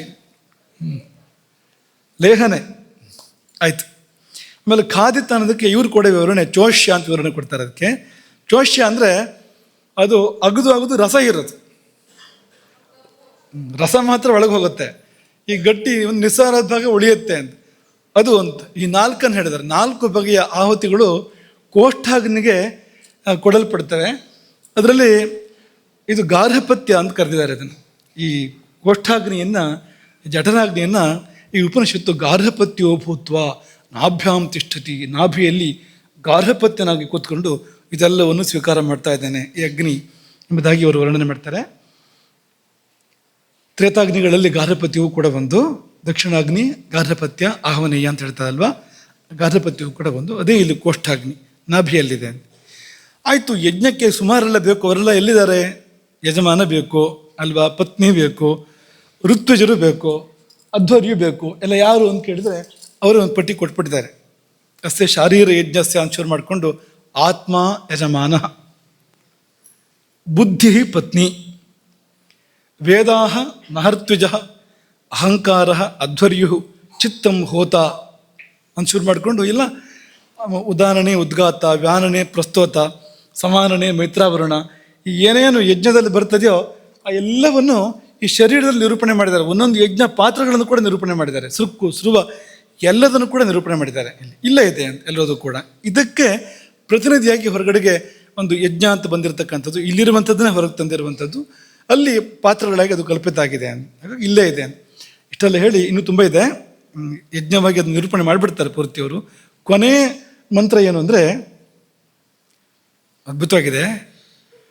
ವಾರಾಣಸ್ಯಾಂ ಮೃತೋವಾಪಿ ಇದಂ ವಾ ಬ್ರಹ್ಮ ಯಃ ಪಠೇತ್ ಏಕೇನ ಜನ್ಮನ ಜಂತು ಮೋಕ್ಷಂ ಪ್ರಾಪ್ನುಯಾತ್. ವಾರಾಣಸಿಯಲ್ಲಿ ಮರಣವನ್ನು ಹೊಂದಿದರೂ ಆಗ್ಬೋದು, ಕಾಶಿಯಲ್ಲಿ ಮರಣ ಹೊಂದಿದರೂ ಆಗ್ಬೋದು, ಅಥವಾ ಈ ಉಪನಿಷತ್ತನ್ನು ಅರ್ಥ ಮಾಡ್ಕೊಂಡ್ರೂ ಆಗ್ಬೋದು ಅಂತ. ಎರಡಕ್ಕೂ ಒಂದೇ ಫಲ ಅಂತ. ಕಾಶಿಯಲ್ಲಿ ಸತ್ತರೂ, ಕಾಶಿಯಲ್ಲಿ ದೇಹತ್ಯಾಗ ಮಾಡಿದರೂ ಮೋಕ್ಷ, ಈ ಉಪನಿಷತ್ತನ್ನು ಅರ್ಥ ಮಾಡ್ಕೊಂಡ್ರೂ ಮೋಕ್ಷ ಅಂತ. ನೋಡಿ ಇನ್ನೇನು ಹೇಳೋದು ಅದಕ್ಕಿಂತ ಹೆಚ್ಚು ಅಂತ. ವಾರಾಣಸ್ಯಾಂ ಮೃತೋವಾಪಿ ಇದಂ ವಾ ಬ್ರಹ್ಮ ಯಃ ಪಠೇತ್ ಏಕೇನ ಜನ್ಮನ ಜಂತುರು ಮೋಕ್ಷಂಚ ಪ್ರಾಪ್ನುಯಾತ್ ಇತ್ತೀಚ ಮೋಕ್ಷಂಚ ಪ್ರಾಪ್ನುಯಾತ್ ಇತ್ಯುಪನಿಷತ್ತು 2 ಸಾರಿ ಹೇಳಿ ಮುಕ್ತಾಯ ಮಾಡ್ತಾರೆ ಅದನ್ನು. ಅವರು ಮೋಕ್ಷಂ ಪ್ರಾಪ್ನುಯಾತ್ ಮೋಕ್ಷಂ ಪ್ರಾಪ್ನುಯಾತ್ ದೃಢಪಡಿಸಿ ಹೇಳ್ತಾರೆ ಅದನ್ನು. ಅವರು ಇತ್ಯುಪನಿಷತ್ತನ್ನು ಮುಕ್ತಾಯ ಮಾಡ್ತಾರೆ. ಇಷ್ಟು ಮಹತ್ವದ್ದದು ಅಂತ. ಇನ್ನು ಧರ್ಮಸೂತ್ರಗಳು. ಬೋಧಾಯನರು ನಮಗೆಲ್ಲ ಆಚಾರ್ಯರು, ಸೂತ್ರಕಾರರು. ಅವರು ಸೂತ್ರಕಾರರ ಪೈಕಿಯಲ್ಲೇ ಜ್ಯೇಷ್ಠರು. ಅವ್ರು ಏನು ಹೇಳ್ತಾರೆ ಅಂದರೆ, ಅವರು ಸ್ನಾನದ ಬಗ್ಗೆ ಎಲ್ಲ ಹೇಳಿ, ಮಹಾಯಜ್ಞಗಳ ಬಗ್ಗೆ ಎಲ್ಲ ಹೇಳಿ, ಸ್ನಾನ ಮುಕ್ತಂ ಮಹಾಯಜ್ಞಾಶ್ಚ ಅಂತೆಲ್ಲ ಹೇಳಿ, ಅಥೇದಾನಿಂ ಅವಸರ ಪ್ರಾಪ್ತಂ ಭೋಜನ ಮಾರಪತೆ, ಭೋಜನದ ಬಗ್ಗೆ ಅವರು ಹೇಳೋಕ್ಕೆ ಶುರು ಮಾಡ್ತಾರೆ. ಮೊದಲನೇ ಮಾತು ಏನು ಅಂದರೆ, ಈ ಊಟ ಮಾಡುವವನು ಆತ್ಮಯಾಜಿ. ಮೊದಲನೇ ಮಾತು ಇದು. ಅಥ ಶಾಲೀನ ಯಾಯಾವರಾಣಾಂ ಆತ್ಮಯಾಜಿನಾಂ ಪ್ರಾಣಾಹುತಿರ್ ವ್ಯಾಖ್ಯಾಸ್ಯಾಮಃ. ಆತ್ಮಯಾಜಿ ಅಂದರೆ ಏನು ಅಂದರೆ, ಇಲ್ಲೇ ಅಗ್ನಿ ಇದೆ, ತನ್ನಲ್ಲೇ ಅಗ್ನಿ ಇದೆ, ತನ್ನನ್ನೇ ಬಳಸ್ಕೊಂಡು ಹೋಮ ಮಾಡ್ತಾನೆ, ಅವನು ಆತ್ಮಯಾಜಿ. ಅವನಿಗೆ ಬೇರೆ ಯಾಗಶಾಲೆ ಬೇಡ, ಪಾತ್ರಗಳು ಅಥವಾ ಹೋಮಕುಂಡ ಮತ್ತೊಂದು ಏನೂ ಬೇಡ, ತನ್ನನ್ನೇ ಬಳಸ್ಕೊಂಡು ತನ್ನೊಳಗಿರುವ ಅಗ್ನಿಯಲ್ಲಿ ತಾನೇ ಹೋಮ ಮಾಡ್ತಾನೆ. ಅವನು ಆತ್ಮಯಾಜಿ. ಯಾರು ಹೇಳಿದ್ದು? ಬೋಧಾಯನರು ಹೇಳಿದ್ದು. ಬೋಧ ಅಂದರೆ ಅರಿವು, ಜ್ಞಾನ. ಬೋಧಾಯನ ಅಂದರೆ ಜ್ಞಾನಕ್ಕೆ ಮಾರ್ಗ ಅಂತ, ಜ್ಞಾನಕ್ಕೆ ದಾರಿ ಅಂತ. ಅವರು ಪ್ರಾಣಾಹುತಿ ಅಂತ ಕರೀತಾರೆ. ಈ ಪ್ರಾಣಾಯ ಸ್ವಹ ಅಪಾನಾಯ ಸ್ವ ಊಟ ಮಾಡ್ತೀವಲ್ಲ, ಪ್ರಾಣಾಹುತಿ ಅದು.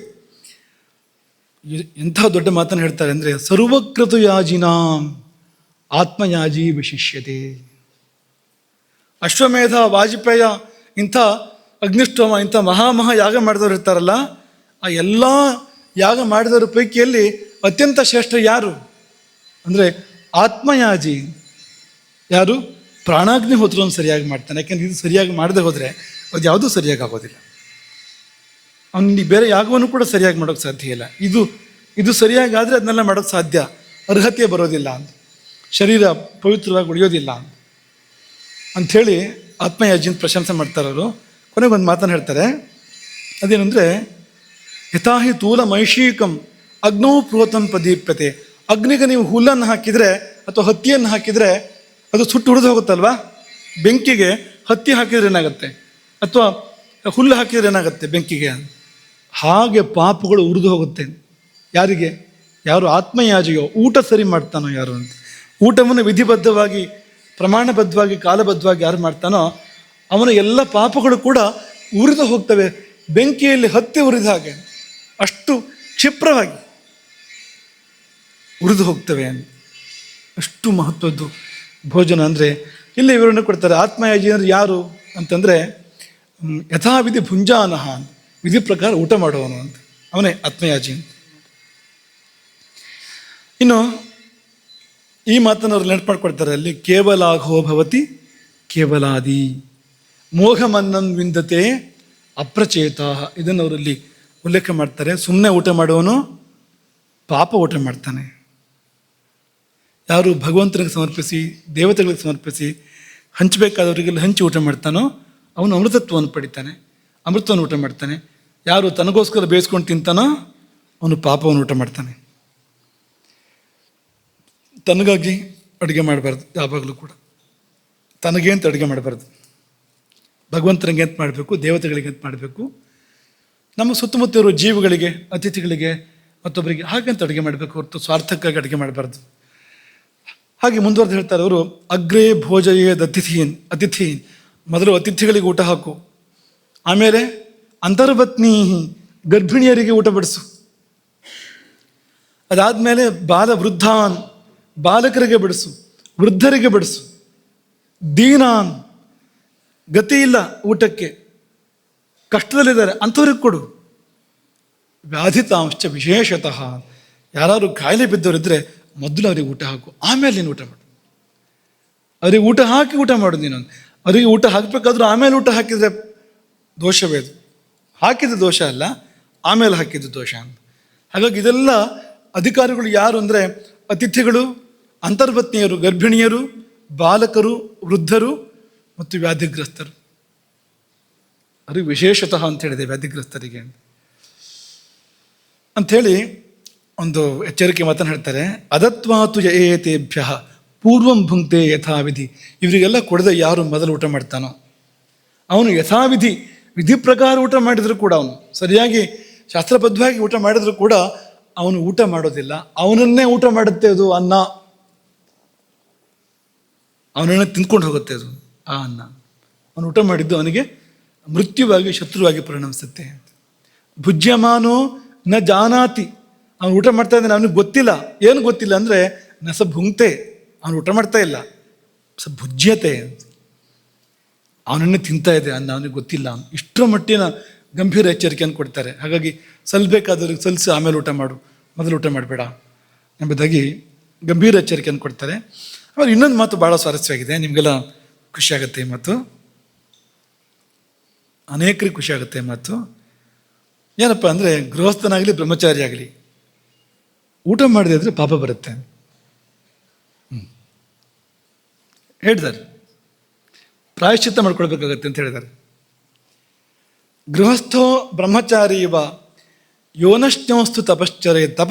ಮಾಡುವಾಗ, ಯಾವುದನ್ನೇ ಮಾಡಬೇಕಾದ್ರೆ ಊಟ ಬಿಡ್ತಾನೆ ಅಂತಾದರೆ ಪ್ರಾಣಾಗ್ನಿಹೋತ್ರ ಲೋಪೇನ, ಪ್ರಾಣಾಗ್ನಿಹೋತ್ರದ ಲೋಪ ಆಗೋದ್ರಿಂದ, ನಿತ್ಯ ಮಾಡುವಂಥ ಯಜ್ಞ ಅದು, ಆ ಯಜ್ಞದ ಲೋಪ ಆಗೋದ್ರಿಂದ ಅವಕೀರ್ಣಿ ಭವೇತ್ತು ಸಹ, ಅವನು ದೋಷಿ ಆಗ್ತಾನೆ. ಹಾಗಾಗಿ ನೀವು ಸಕಾರಣವಾಗಿ ಊಟ ಬಿಡೋಕ್ಕೆ ಸುಲಭ ಇಲ್ಲ ಇಲ್ಲಿ. ಇನ್ನು ಅಕಾರಣವಾಗಿ ಊಟ ಬಿಡೋದು, ಸಿಟ್ಟು ಮಾಡ್ಕೊಂಡು ಊಟ ಬಿಡೋದು, ಅಥವಾ ಬೇಜಾರು ಮಾಡ್ಕೊಂಡು ಊಟ ಬಿಡೋದು, ಊಟನ ಮುಂದೆ ಹಾಕೋದು, ಹಠಕ್ಕೆ ಮಾಡದೇ ಇರೋದು, ಇದೆಲ್ಲ ಮಾಡಿದರೆ ಏನಾಗ್ಬೋದು ಗತಿ? ಯಾಕೆಂದರೆ ಊಟ ಅನ್ನೋದು ಅದು ಯಾರ್ಯಾರಿಗೂ ಸಲ್ಲಬೇಕಾಗಿದೆ. ಇಲ್ಲಿ ಬರೇ ನಮ್ಮ ಇಷ್ಟ, ನಮ್ಮ ಹಕ್ಕು ಅನ್ನೋ ಥರ ಅಲ್ಲ, ಯಾರ್ಯಾರಿಗೂ ಸಲ್ಲಬೇಕಾಗಿದೆ, ಅಲ್ಲಿ ಸಲ್ಲಿಸ್ಬೇಕು ನಾವು ಅದನ್ನು. ಹಾಗಾಗಿ ಊಟ ಬಿಟ್ಟರೆ ಪಾಪಿ ಆಗ್ತಾನೆ, ಪಾಪ ಬರುತ್ತೆ ಅಂತ ಕೊಟ್ಟ ಕೊನೆಯ ವಾಕ್ಯ ಸೂತ್ರ ಅಲ್ವಾ, ಚೆನ್ನಾಗಿದೆ ಅದು.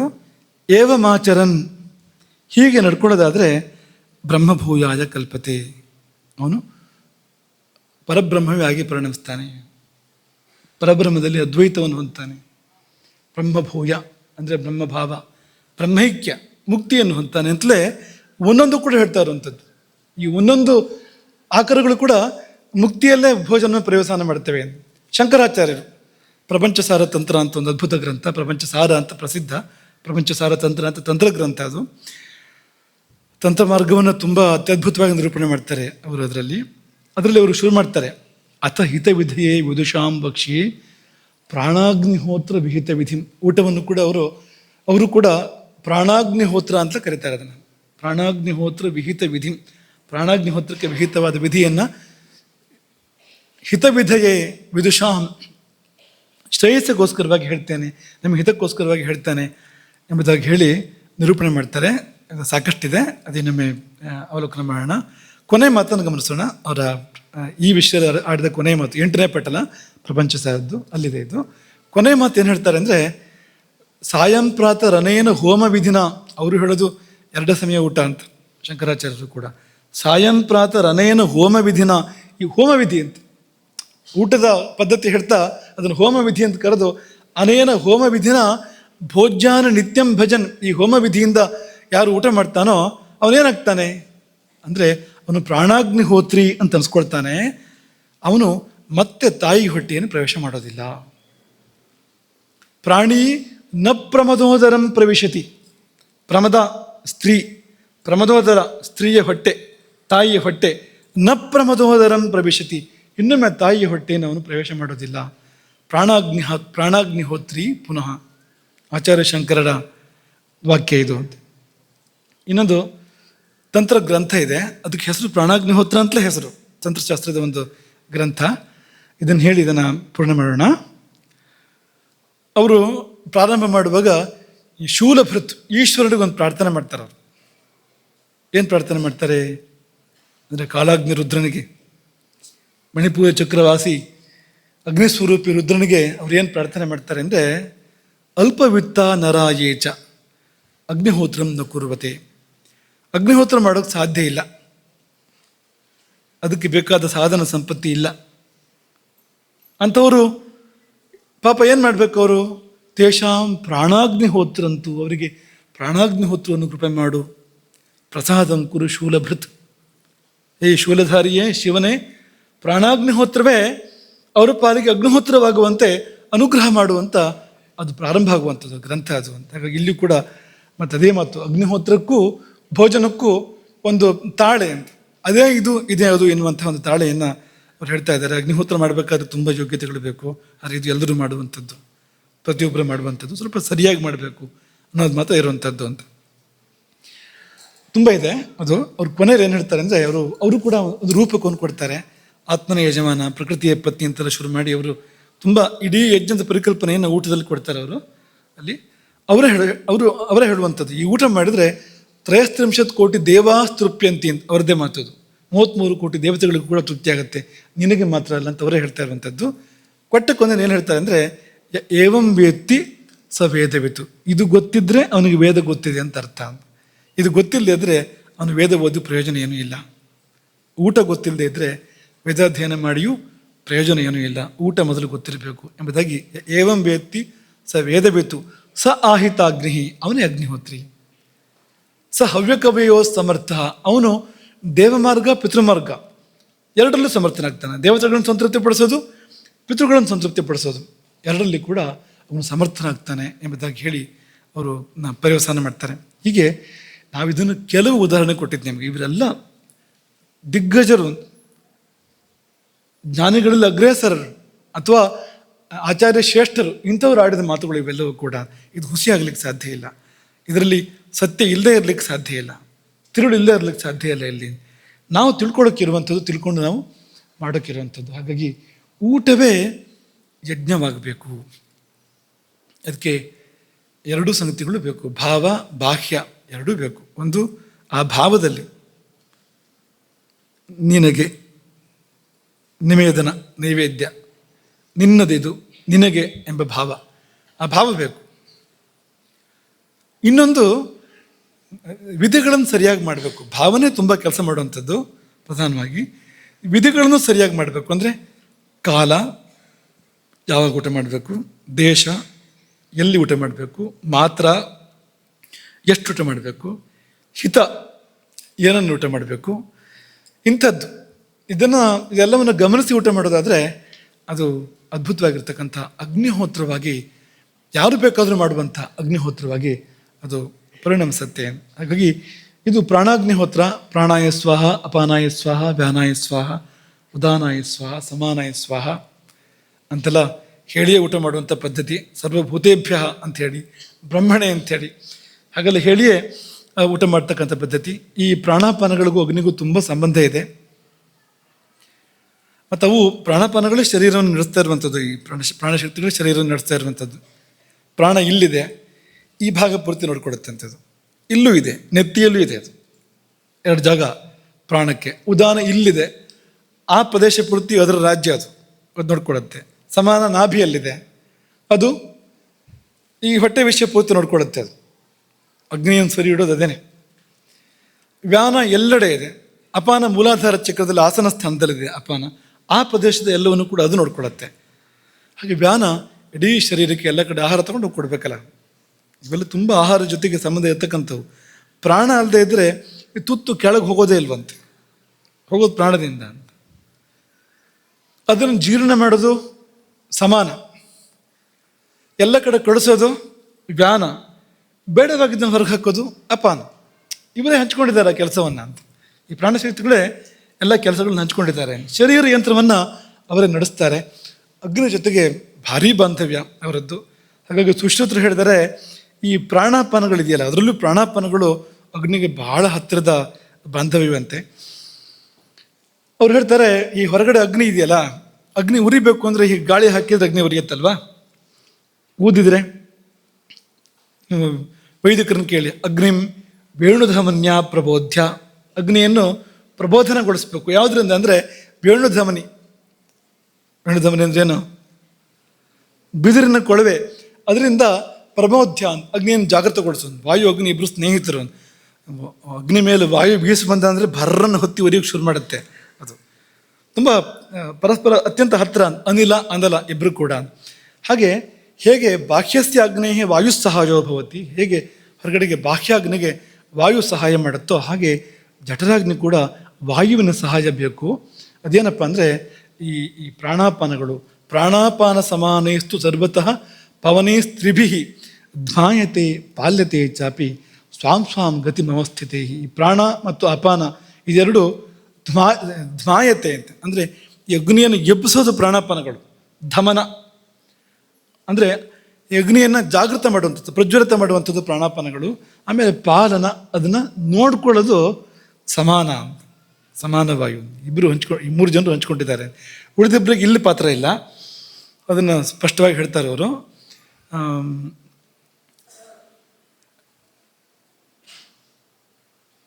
ತ್ರಯ ಏವ ವಾತಾಹ ಧಮನ ಪಾಲನ ಸಮರ್ಥಾಹ. ತ್ರಯ ಏವ ವಾತಾಹ, 3 ಪ್ರಾಣಗಳು, ಪ್ರಾಣ ಅಪಾನ ಸಮಾನ, ಇವರೇ ಧಮನ ಪಾಲನ ಸಮರ್ಥಾಹ. ನಾವು ವ್ಯಾನೋದಾನಗಳಲ್ಲ ಅಂತ ಒಂದು ಸಣ್ಣ ವಿಭಾಗ ಮಾಡ್ತಾರೆ. ಧ್ಮಾಯತೆ ಪ್ರಾಣಾಪಾನಾಭ್ಯಾಂ ಪಾಲ್ಯತೆ ಸಮಾನೇನ.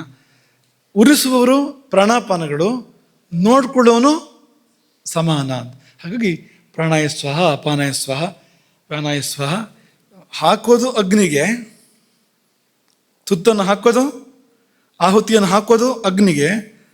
ತಗೊಳ್ಳೋರು ಯಾರು ಅದನ್ನು ಅಂದರೆ ಪ್ರಾಣಾಯ ಸ್ವಹ, ಅಪಾನಾಯ ಸ್ವಹ, ಪ್ರಾಣಶಕ್ತಿಗಳು ಅದನ್ನು ತಗೊಂಡು ಶರೀರವನ್ನು ನಡೆಸ್ತೇವೆ. ಇಷ್ಟು ಇವತ್ತಿಗಿರಲಿ. ನಾಳೆ ಮುಂದಿನ ಭಾಗವನ್ನು, ಆ ಪ್ರಶ್ನೆಗೆ ಉತ್ತರವನ್ನು ಗಮನಿಸೋಣ. ಊಟ ತಪಸ್ಸು ಹೇಗೆ ಅನ್ನೋದನ್ನು, ಭೋಜನ ತಪಸ್ಸು ಹೇಗೆ ಅನ್ನೋದನ್ನು ಗಮನಿಸೋಣ. ಹರೇ ರಾಮ. ಗೋಕರ್ಣಮಂಡಲಾಧೀಶ್ವರ ಶ್ರೀಮಜ್ಜಗದ್ಗುರು ಶಂಕರಾಚಾರ್ಯ ಶ್ರೀ ಶ್ರೀ ರಾಘವೇಶ್ವರ ಭಾರತೀ ಸ್ವಾಮಿ ಮಹಾರಾಜ್ ಕೀ